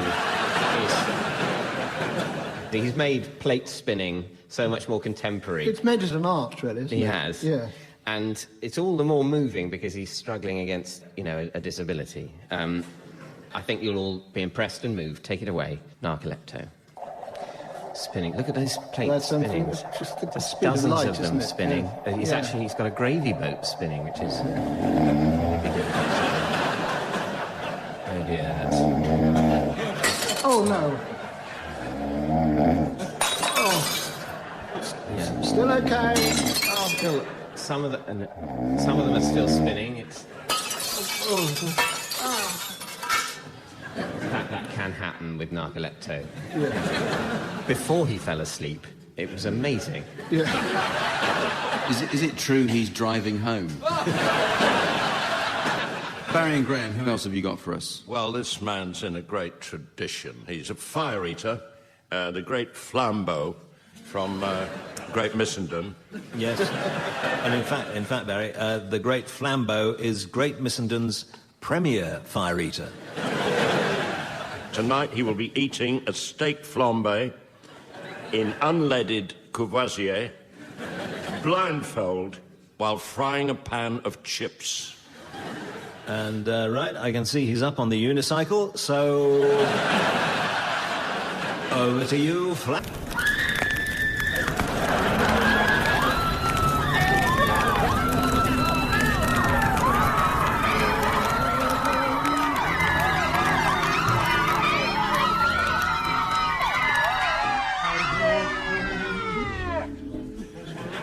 Thank you, Flambeau. You're clearly a very dangerous and disturbed individual, and I have to think about whether you're the kind of person that I want to put in front of the Queen at the Royal Variety. And the answer is yes. Well, the teams are going to write some good old-fashioned letters now. The art of letter writing has more or less disappeared with everything done by email, most of which is spam anyway. Gone are the days when a clerk in a frock coat would use a gold nib pen to write copper plate invitations to try penis enlargement. Barry and Graham, I'd like you to start by composing a letter, taking one word each at a time, from Hercule Poirot to Miss Marple, and Tim and David will come up with a reply. So, Barry and Graham, off you go. Dear Cher investor,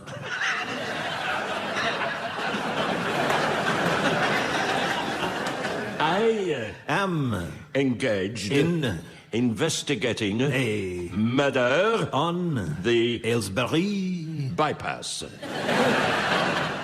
Let Me tell you what happened one Tuesday or Wednesday or maybe Thursday I was walking by the canal and suddenly I saw a man in the canal who seemed very dead.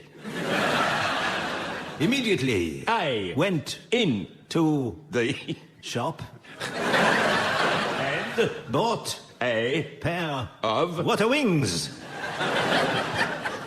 then I ran to the telephone, which was on a small yet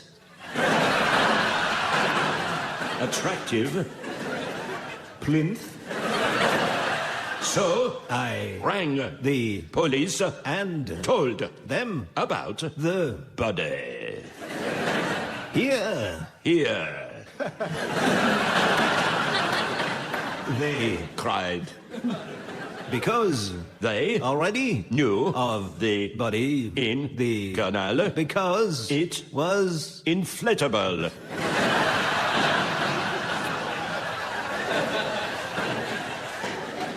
well Well, well imagine My- surprise when I rushed to the conclusion that this was the end of my letter to you. So Cheerio from Hercule Poirot.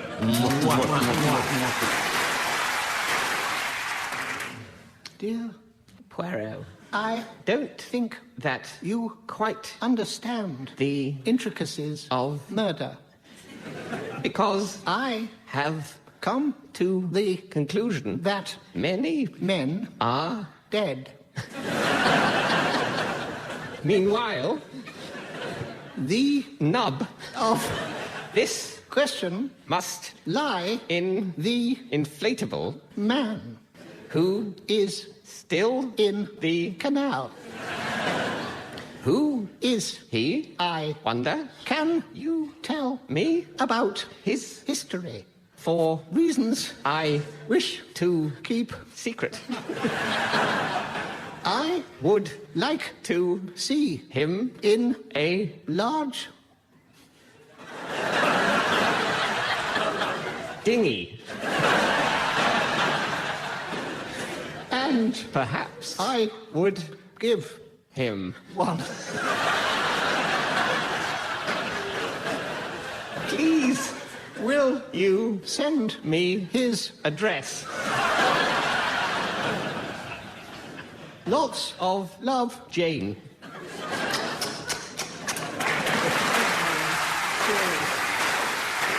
Well, ladies and gentlemen, it's very nearly the end of the show, but there is just time to squeeze in a round of Church of England songbook. And Church of England songs originated in the 16th century when the poor of the village would be invited out of the cold to sing as they warmed themselves by a roaring fire of screaming Catholics. Hymns are long overdue for an update, so teams, I'll ask you please to suggest some new song titles likely to make the Church of England more relevant to today's pop and rock generation. David, can you start, please? Yes. Hit me, Bishop, one more time. Barry. I'm forever blowing Bibles. Tim. Psalm Enchanted Evening. Graham. Bishop Paluma Abot Bamboom. Smells like the Holy Spirit. Karma Communion. Everything's coming up Moses. And the Chas and Dave hit, Verger. Bar, Barabbas. Pulpit on a string. Super Holy Callous Faction expels all the floaters. Careless Wimple. Leap up and down, wave your vicars in the air. A boy named Sue has a complaint about the christening. I did it thy way. I left my heart with some Franciscans. And so, ladies and gentlemen, as the rabbit of time is chased by the Labrador of fate and the David Blunkett of destiny is dragged screaming round Walthamstow dog trap, I see it's the end of the show. So from the team, Samantha, myself and our audience here in Aylesbury, it's goodbye. Goodbye! Barry Cryer, Graham Garden, Tim Brooke-Taylor and David Mitchell have been given silly things to do by Jack Dee, with Colin Sell setting some of them to music. The programme consultant was Ian Pattinson and the producer was John Naismith.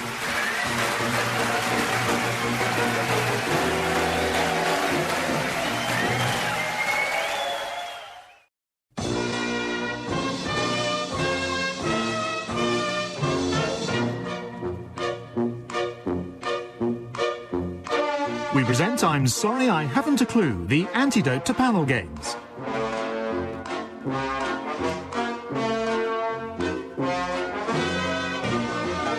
At the piano is Colin Sell, and your chairman is Jack Dee.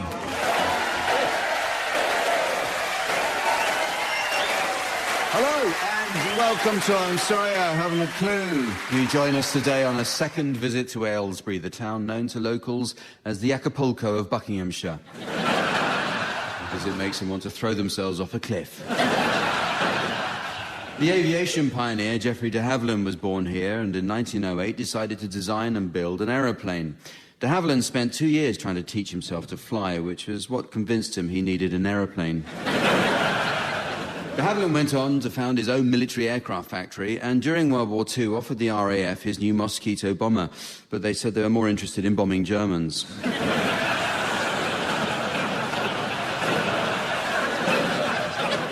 During World War II, captured spies were held in Aylesbury prison. One was Mathilde Carré, a member of the French resistance who turned double agent.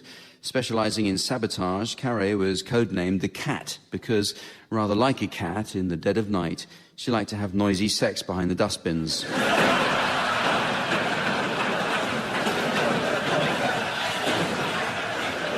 On my left, Barry Cryer and Graham Garden. Brooke-Taylor and David Mitchell.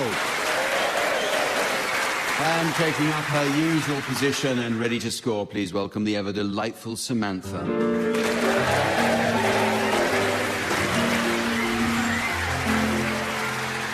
Okay, well, we start today with an educational round called Uxbridge English Dictionary.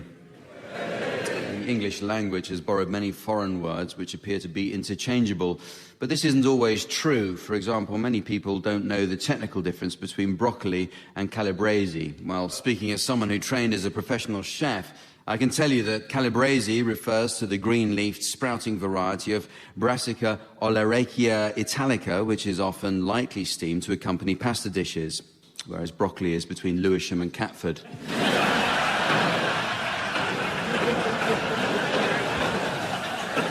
Words are constantly changing their meanings, team, so I'd like you to share with us any new definitions you may have spotted recently. So, Tim, can you start? Reindeer, a Michael Winner weather prediction. Graham. Eyeglasses, a set of goblets made by Apple. Harry. Quick, noise made by a dyslexic duck. David.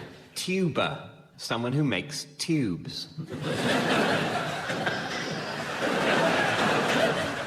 Eyesore, a carpentry tool made by Apple.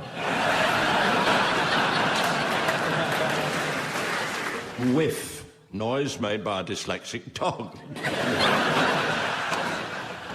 Buttonhole, one of the more uncomfortable body waxes.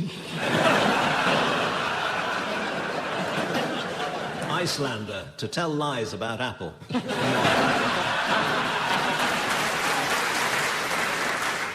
Homophobic, allergic to Greek epic poetry. Pretext, letters and phone calls. Hormone, professional fake orgasm.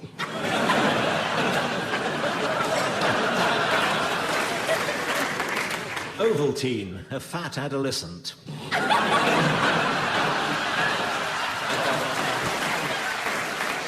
Bungalow, small building used for Berlusconi parties.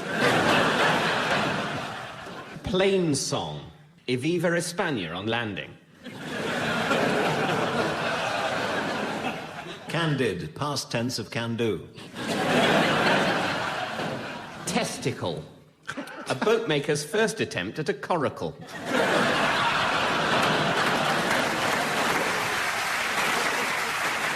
Well, the teams are going to display their acting skills now in the game called Sound Charades. Yes, this is based on the old TV favourite Give Us a Clue, where the audience were kept in stitches by silent performances. The team's version is a neat reversal of that. Give Us a Clue's undisputed mime master was, of course, Lionel Blair. These days, Lionel is often seen judging talent contests. He recently saw a group of young impressionists who did Hollywood stars such as Tom Cruise, Bruce Willis and Jack Nicholson. Lionel said he didn't think much of their Cruise or Nicholson, but he did ask to see their Willis again afterwards.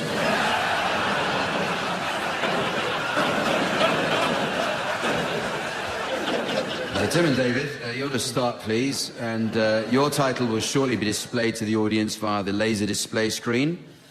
And for listeners at home, here's the mystery voice. Cool Hand Luke. Cool Hand Luke. So you'll be guessing this one, Barry and Graham. Off you go, Tim and David. There's 3 words, and it's a film, and it goes like this. Good morning, Dr. Skywalker. Good morning, Tim. What seems to be the problem? Well, it's a little embarrassing. I've experienced quite a bit of discomfort in the downstairs department. OK, well, slip your underpants off and we'll have a look, shall we? I'll just pop this glove on. Now, let me see. Does this hurt? Oh, my goodness. Oh, dear, I am sorry. It's actually made of metal. The original was cut off by my father. Long story. I'll just warm it under the tap. The end. Luke. Cool Hand Luke. Excellent. Your turn, Barry and Graham. Your title's now being exhibited on the board for the audience. And the voice at home? Hot fuzz. Hot fuzz. 2 words. It's a film. Dougal. Hamish. Oh, Hamish, you'll have had your tea. No. And you can keep that steaming pot away from me. But where on earth have you been, man? I've been away at the Grin and Bear It nudist camp.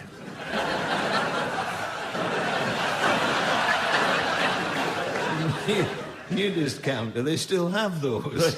They do in my world. It was a complimentary weekend. Oh, complimentary? Well, some of them were. And tell me, old friend, did you have a grand old time? No, I did not. And shall I tell you why? No. Well, I'll tell you anyway. At dinner the very first night, Big Tam the waiter had a mishap while serving the cock-a-leaky soup. Oh, I see where this is going. So did I, but too late. A full tureen of boiling broth dumped right in my lap. Jings, that could have resulted in... Believe me, it did. Oh, Goodbye. Goodbye. 2 words? 2 words. That's Yes. right. To nude soup. Very close. What state was the soup in? Well, he was a little bit worried, but not completely.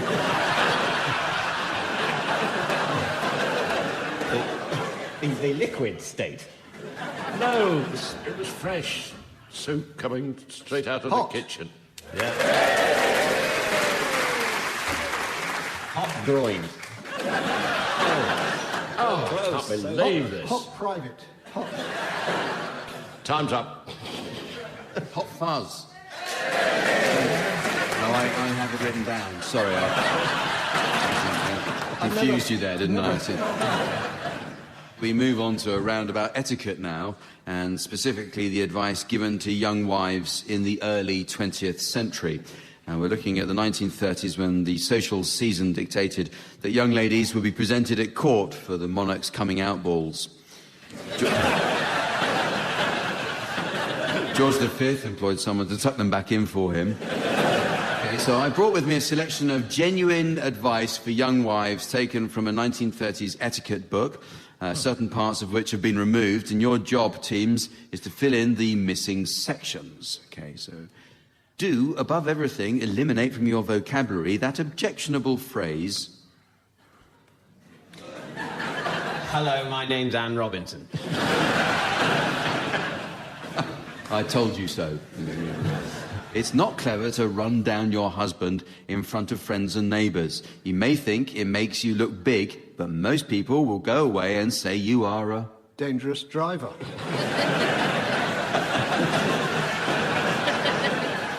She says you are a cat. Oh. Don't imagine for a moment that backbiting impresses anyone who... prefers the missionary position. who matters. It is always a wife's duty to look... at the ceiling. to look her best. When your husband arrives home, give him a cheery welcome so that he is... not suspicious. glad to be back. It's a thing a man appreciates, especially when he's... pissed. tired. In the marriage service, don't sneer at the word... or poorer.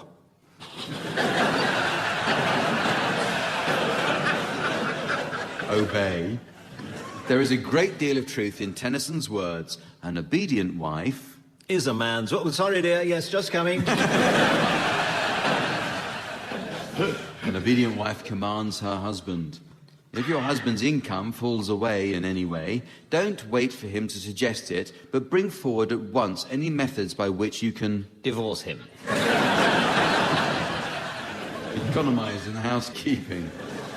Don't get slovenly. The woman who comes down to breakfast in a dingy old dressing gown and bedroom slippers is going to... save time when the milkman arrives.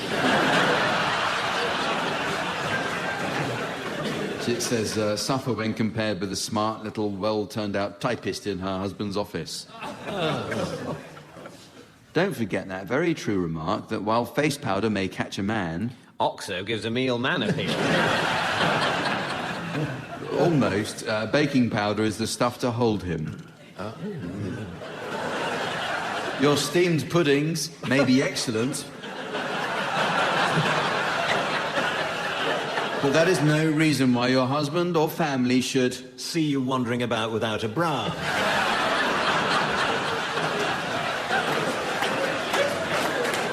So this should be fed solely on them. Is there any reason why you shouldn't sometimes give your husband a pleasant surprise with a French polish? A French dish. Oh. He goes on to dress and toilet.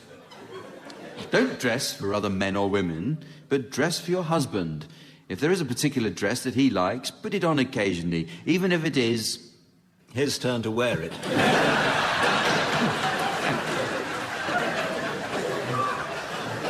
Even if it is out of fashion. Don't do your makeup on the dance floor. The proper place for that is... on your face. Is the dressing room. Oh. Do not forget that among the things most dangerous to love are untidy hair, faded negligee, curlers, and... herpes. Bedroom slippers at the breakfast table. There is one great difference between a husband and a wife. If a husband starts a row, he will allow himself to say his mind pretty freely, but when he has said it, it is said and done with. The wife, on the other hand... has breasts and a vagina.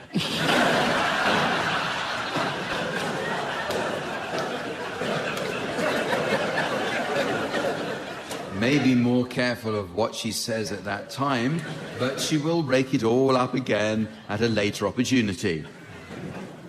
Men being very cautious about that one.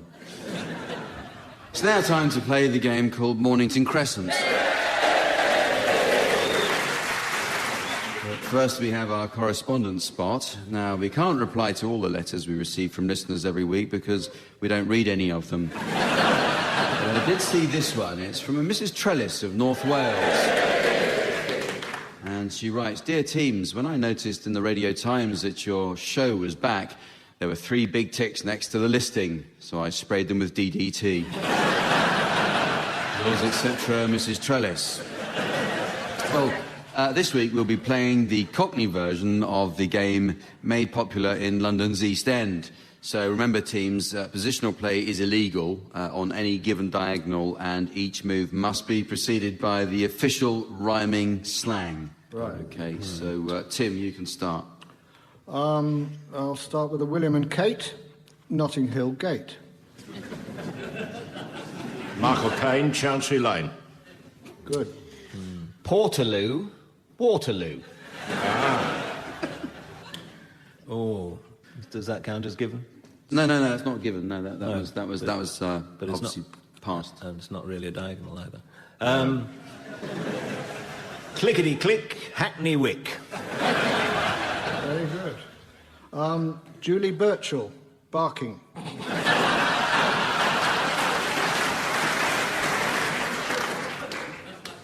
On the Pill, Dollis Hill. That's good.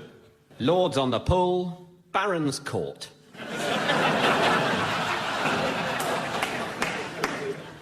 On its own, Vauxhall.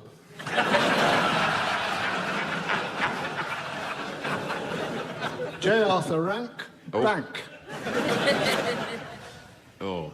Yeah, in trouble now. Shut your mouth, Clapham South. Oh, careful. Diagonal. Was it a given, though? Yes, I can't allow Clapham South. That is a given. No. Oh. Move your arse, mention arse. It's not really a circus, Oxford Circus. Doctor's orders, Turnham Green. I'm a busy bee, Heathrow Terminals 1, 2 and 3.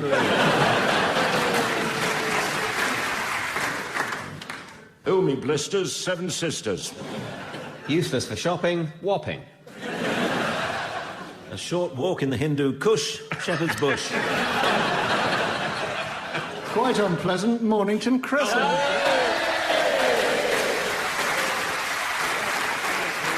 The next round is all about famous people. I have to admit that when I first got into show business, I was overawed to meet my comedy heroes in person. I once found myself in a room with Tommy Cooper, Eric Morecambe, Woody Allen and Tim Brooke-Taylor.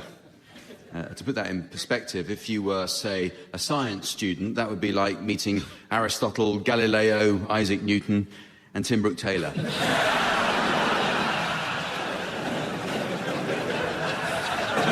Appropriately, since we're in Aylesbury this week, we're concentrating on celebrities who own ducks. Each of the team members has brought along a selection of pet ducks owned by celebrities. And the object is to work out whose duck are you. So, Tim, you're to start, please, and the identity of your duck's owner will shortly be displayed to the audience via the laser display screen. And for listeners at home, here's the mystery voice. King George VI. King George VI. So, would you be good enough to make your duck quack now, please, Tim?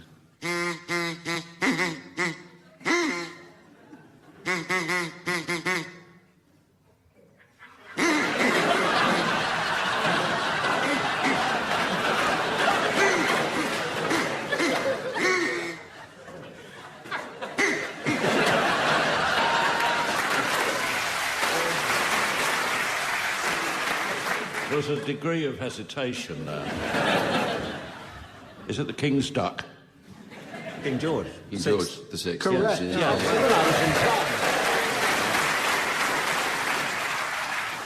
Okay, your turn, Barry. The identity of your duck owner is now being exhibited on the laser display board,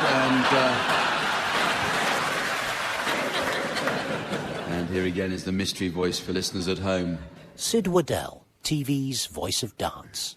Sid Waddell, TV's voice of darts. So, Barry, can you make your duck quack now, please?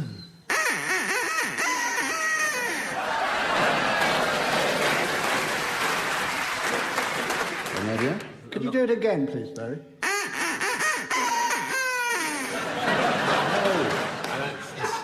Did he introduce the Pathé News? Has this got something to do with darts, maybe? Which of the prominent darts referees to choose from? The original was Sid Thing. Waddell. Sid Thing. It was exactly Waddell. Sid Waddell. Yeah, Sid Waddell. So your turn now, David, and the name of your duck's owner is now being displayed. Here he is, and the mystery voice for listeners at home. Alan Sugar. Alan Sugar. If you're ready, can we have your duck, please?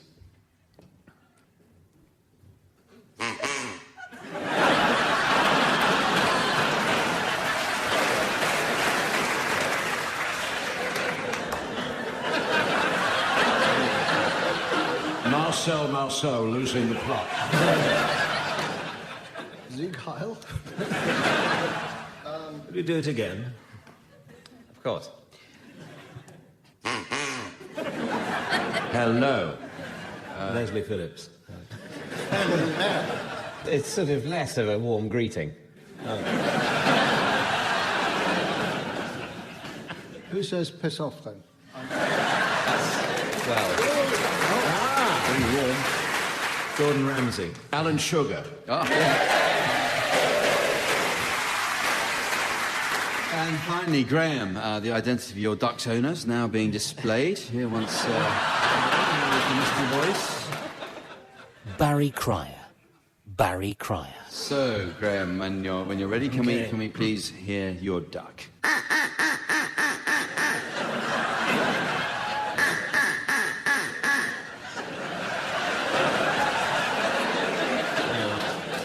Is it somebody laughing?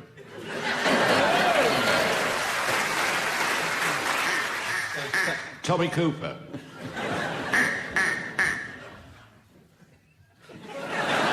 It is somebody laughing. We've established that, have we? Oh, you mean... Barry Cryer.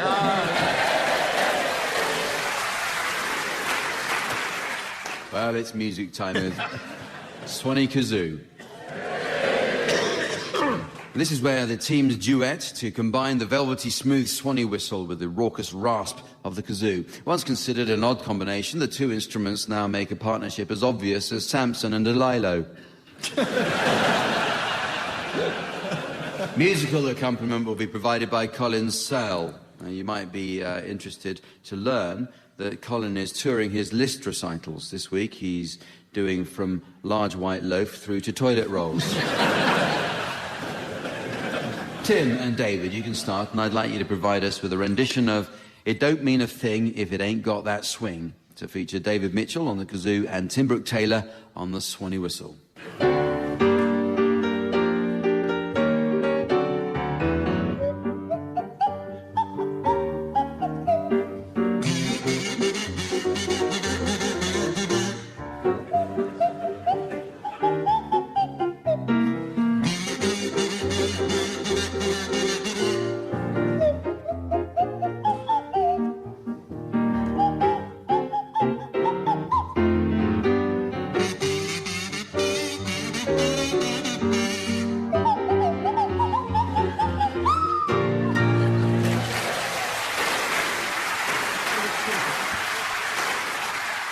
You now, Barry and Graham, I'd like you to provide us with a rendition of Dave Brubeck's Take 5 to feature Barry Cryer on the kazoo and Graham Garden on the swanny whistle.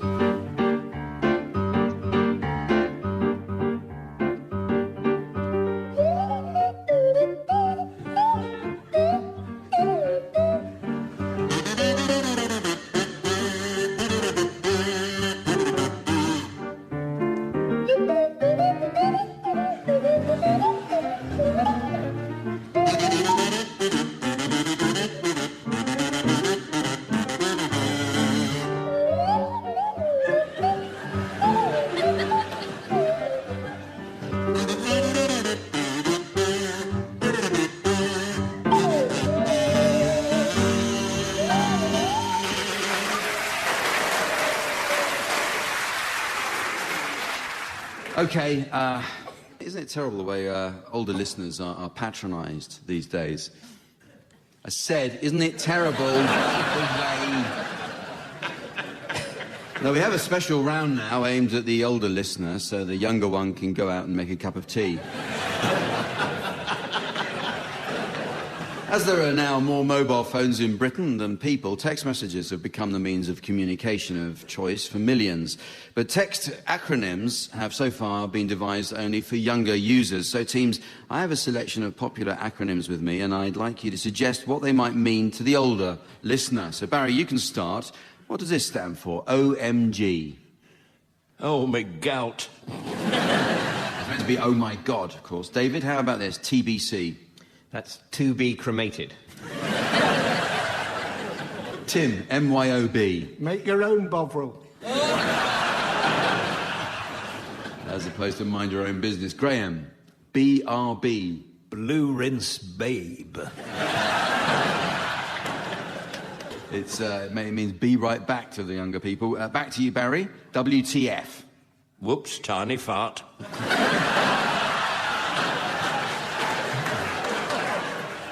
She actually stands for what the heck. David, R&R. Rheumatic and racist.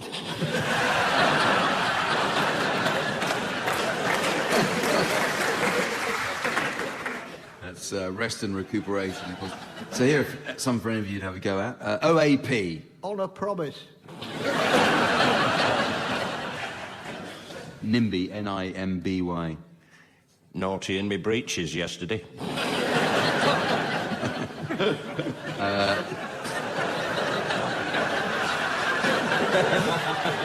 WYSIWYG, WYSIWYG. It's what you see is, where have you gone?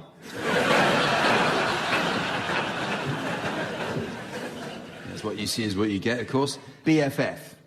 Bedpan frighteningly full.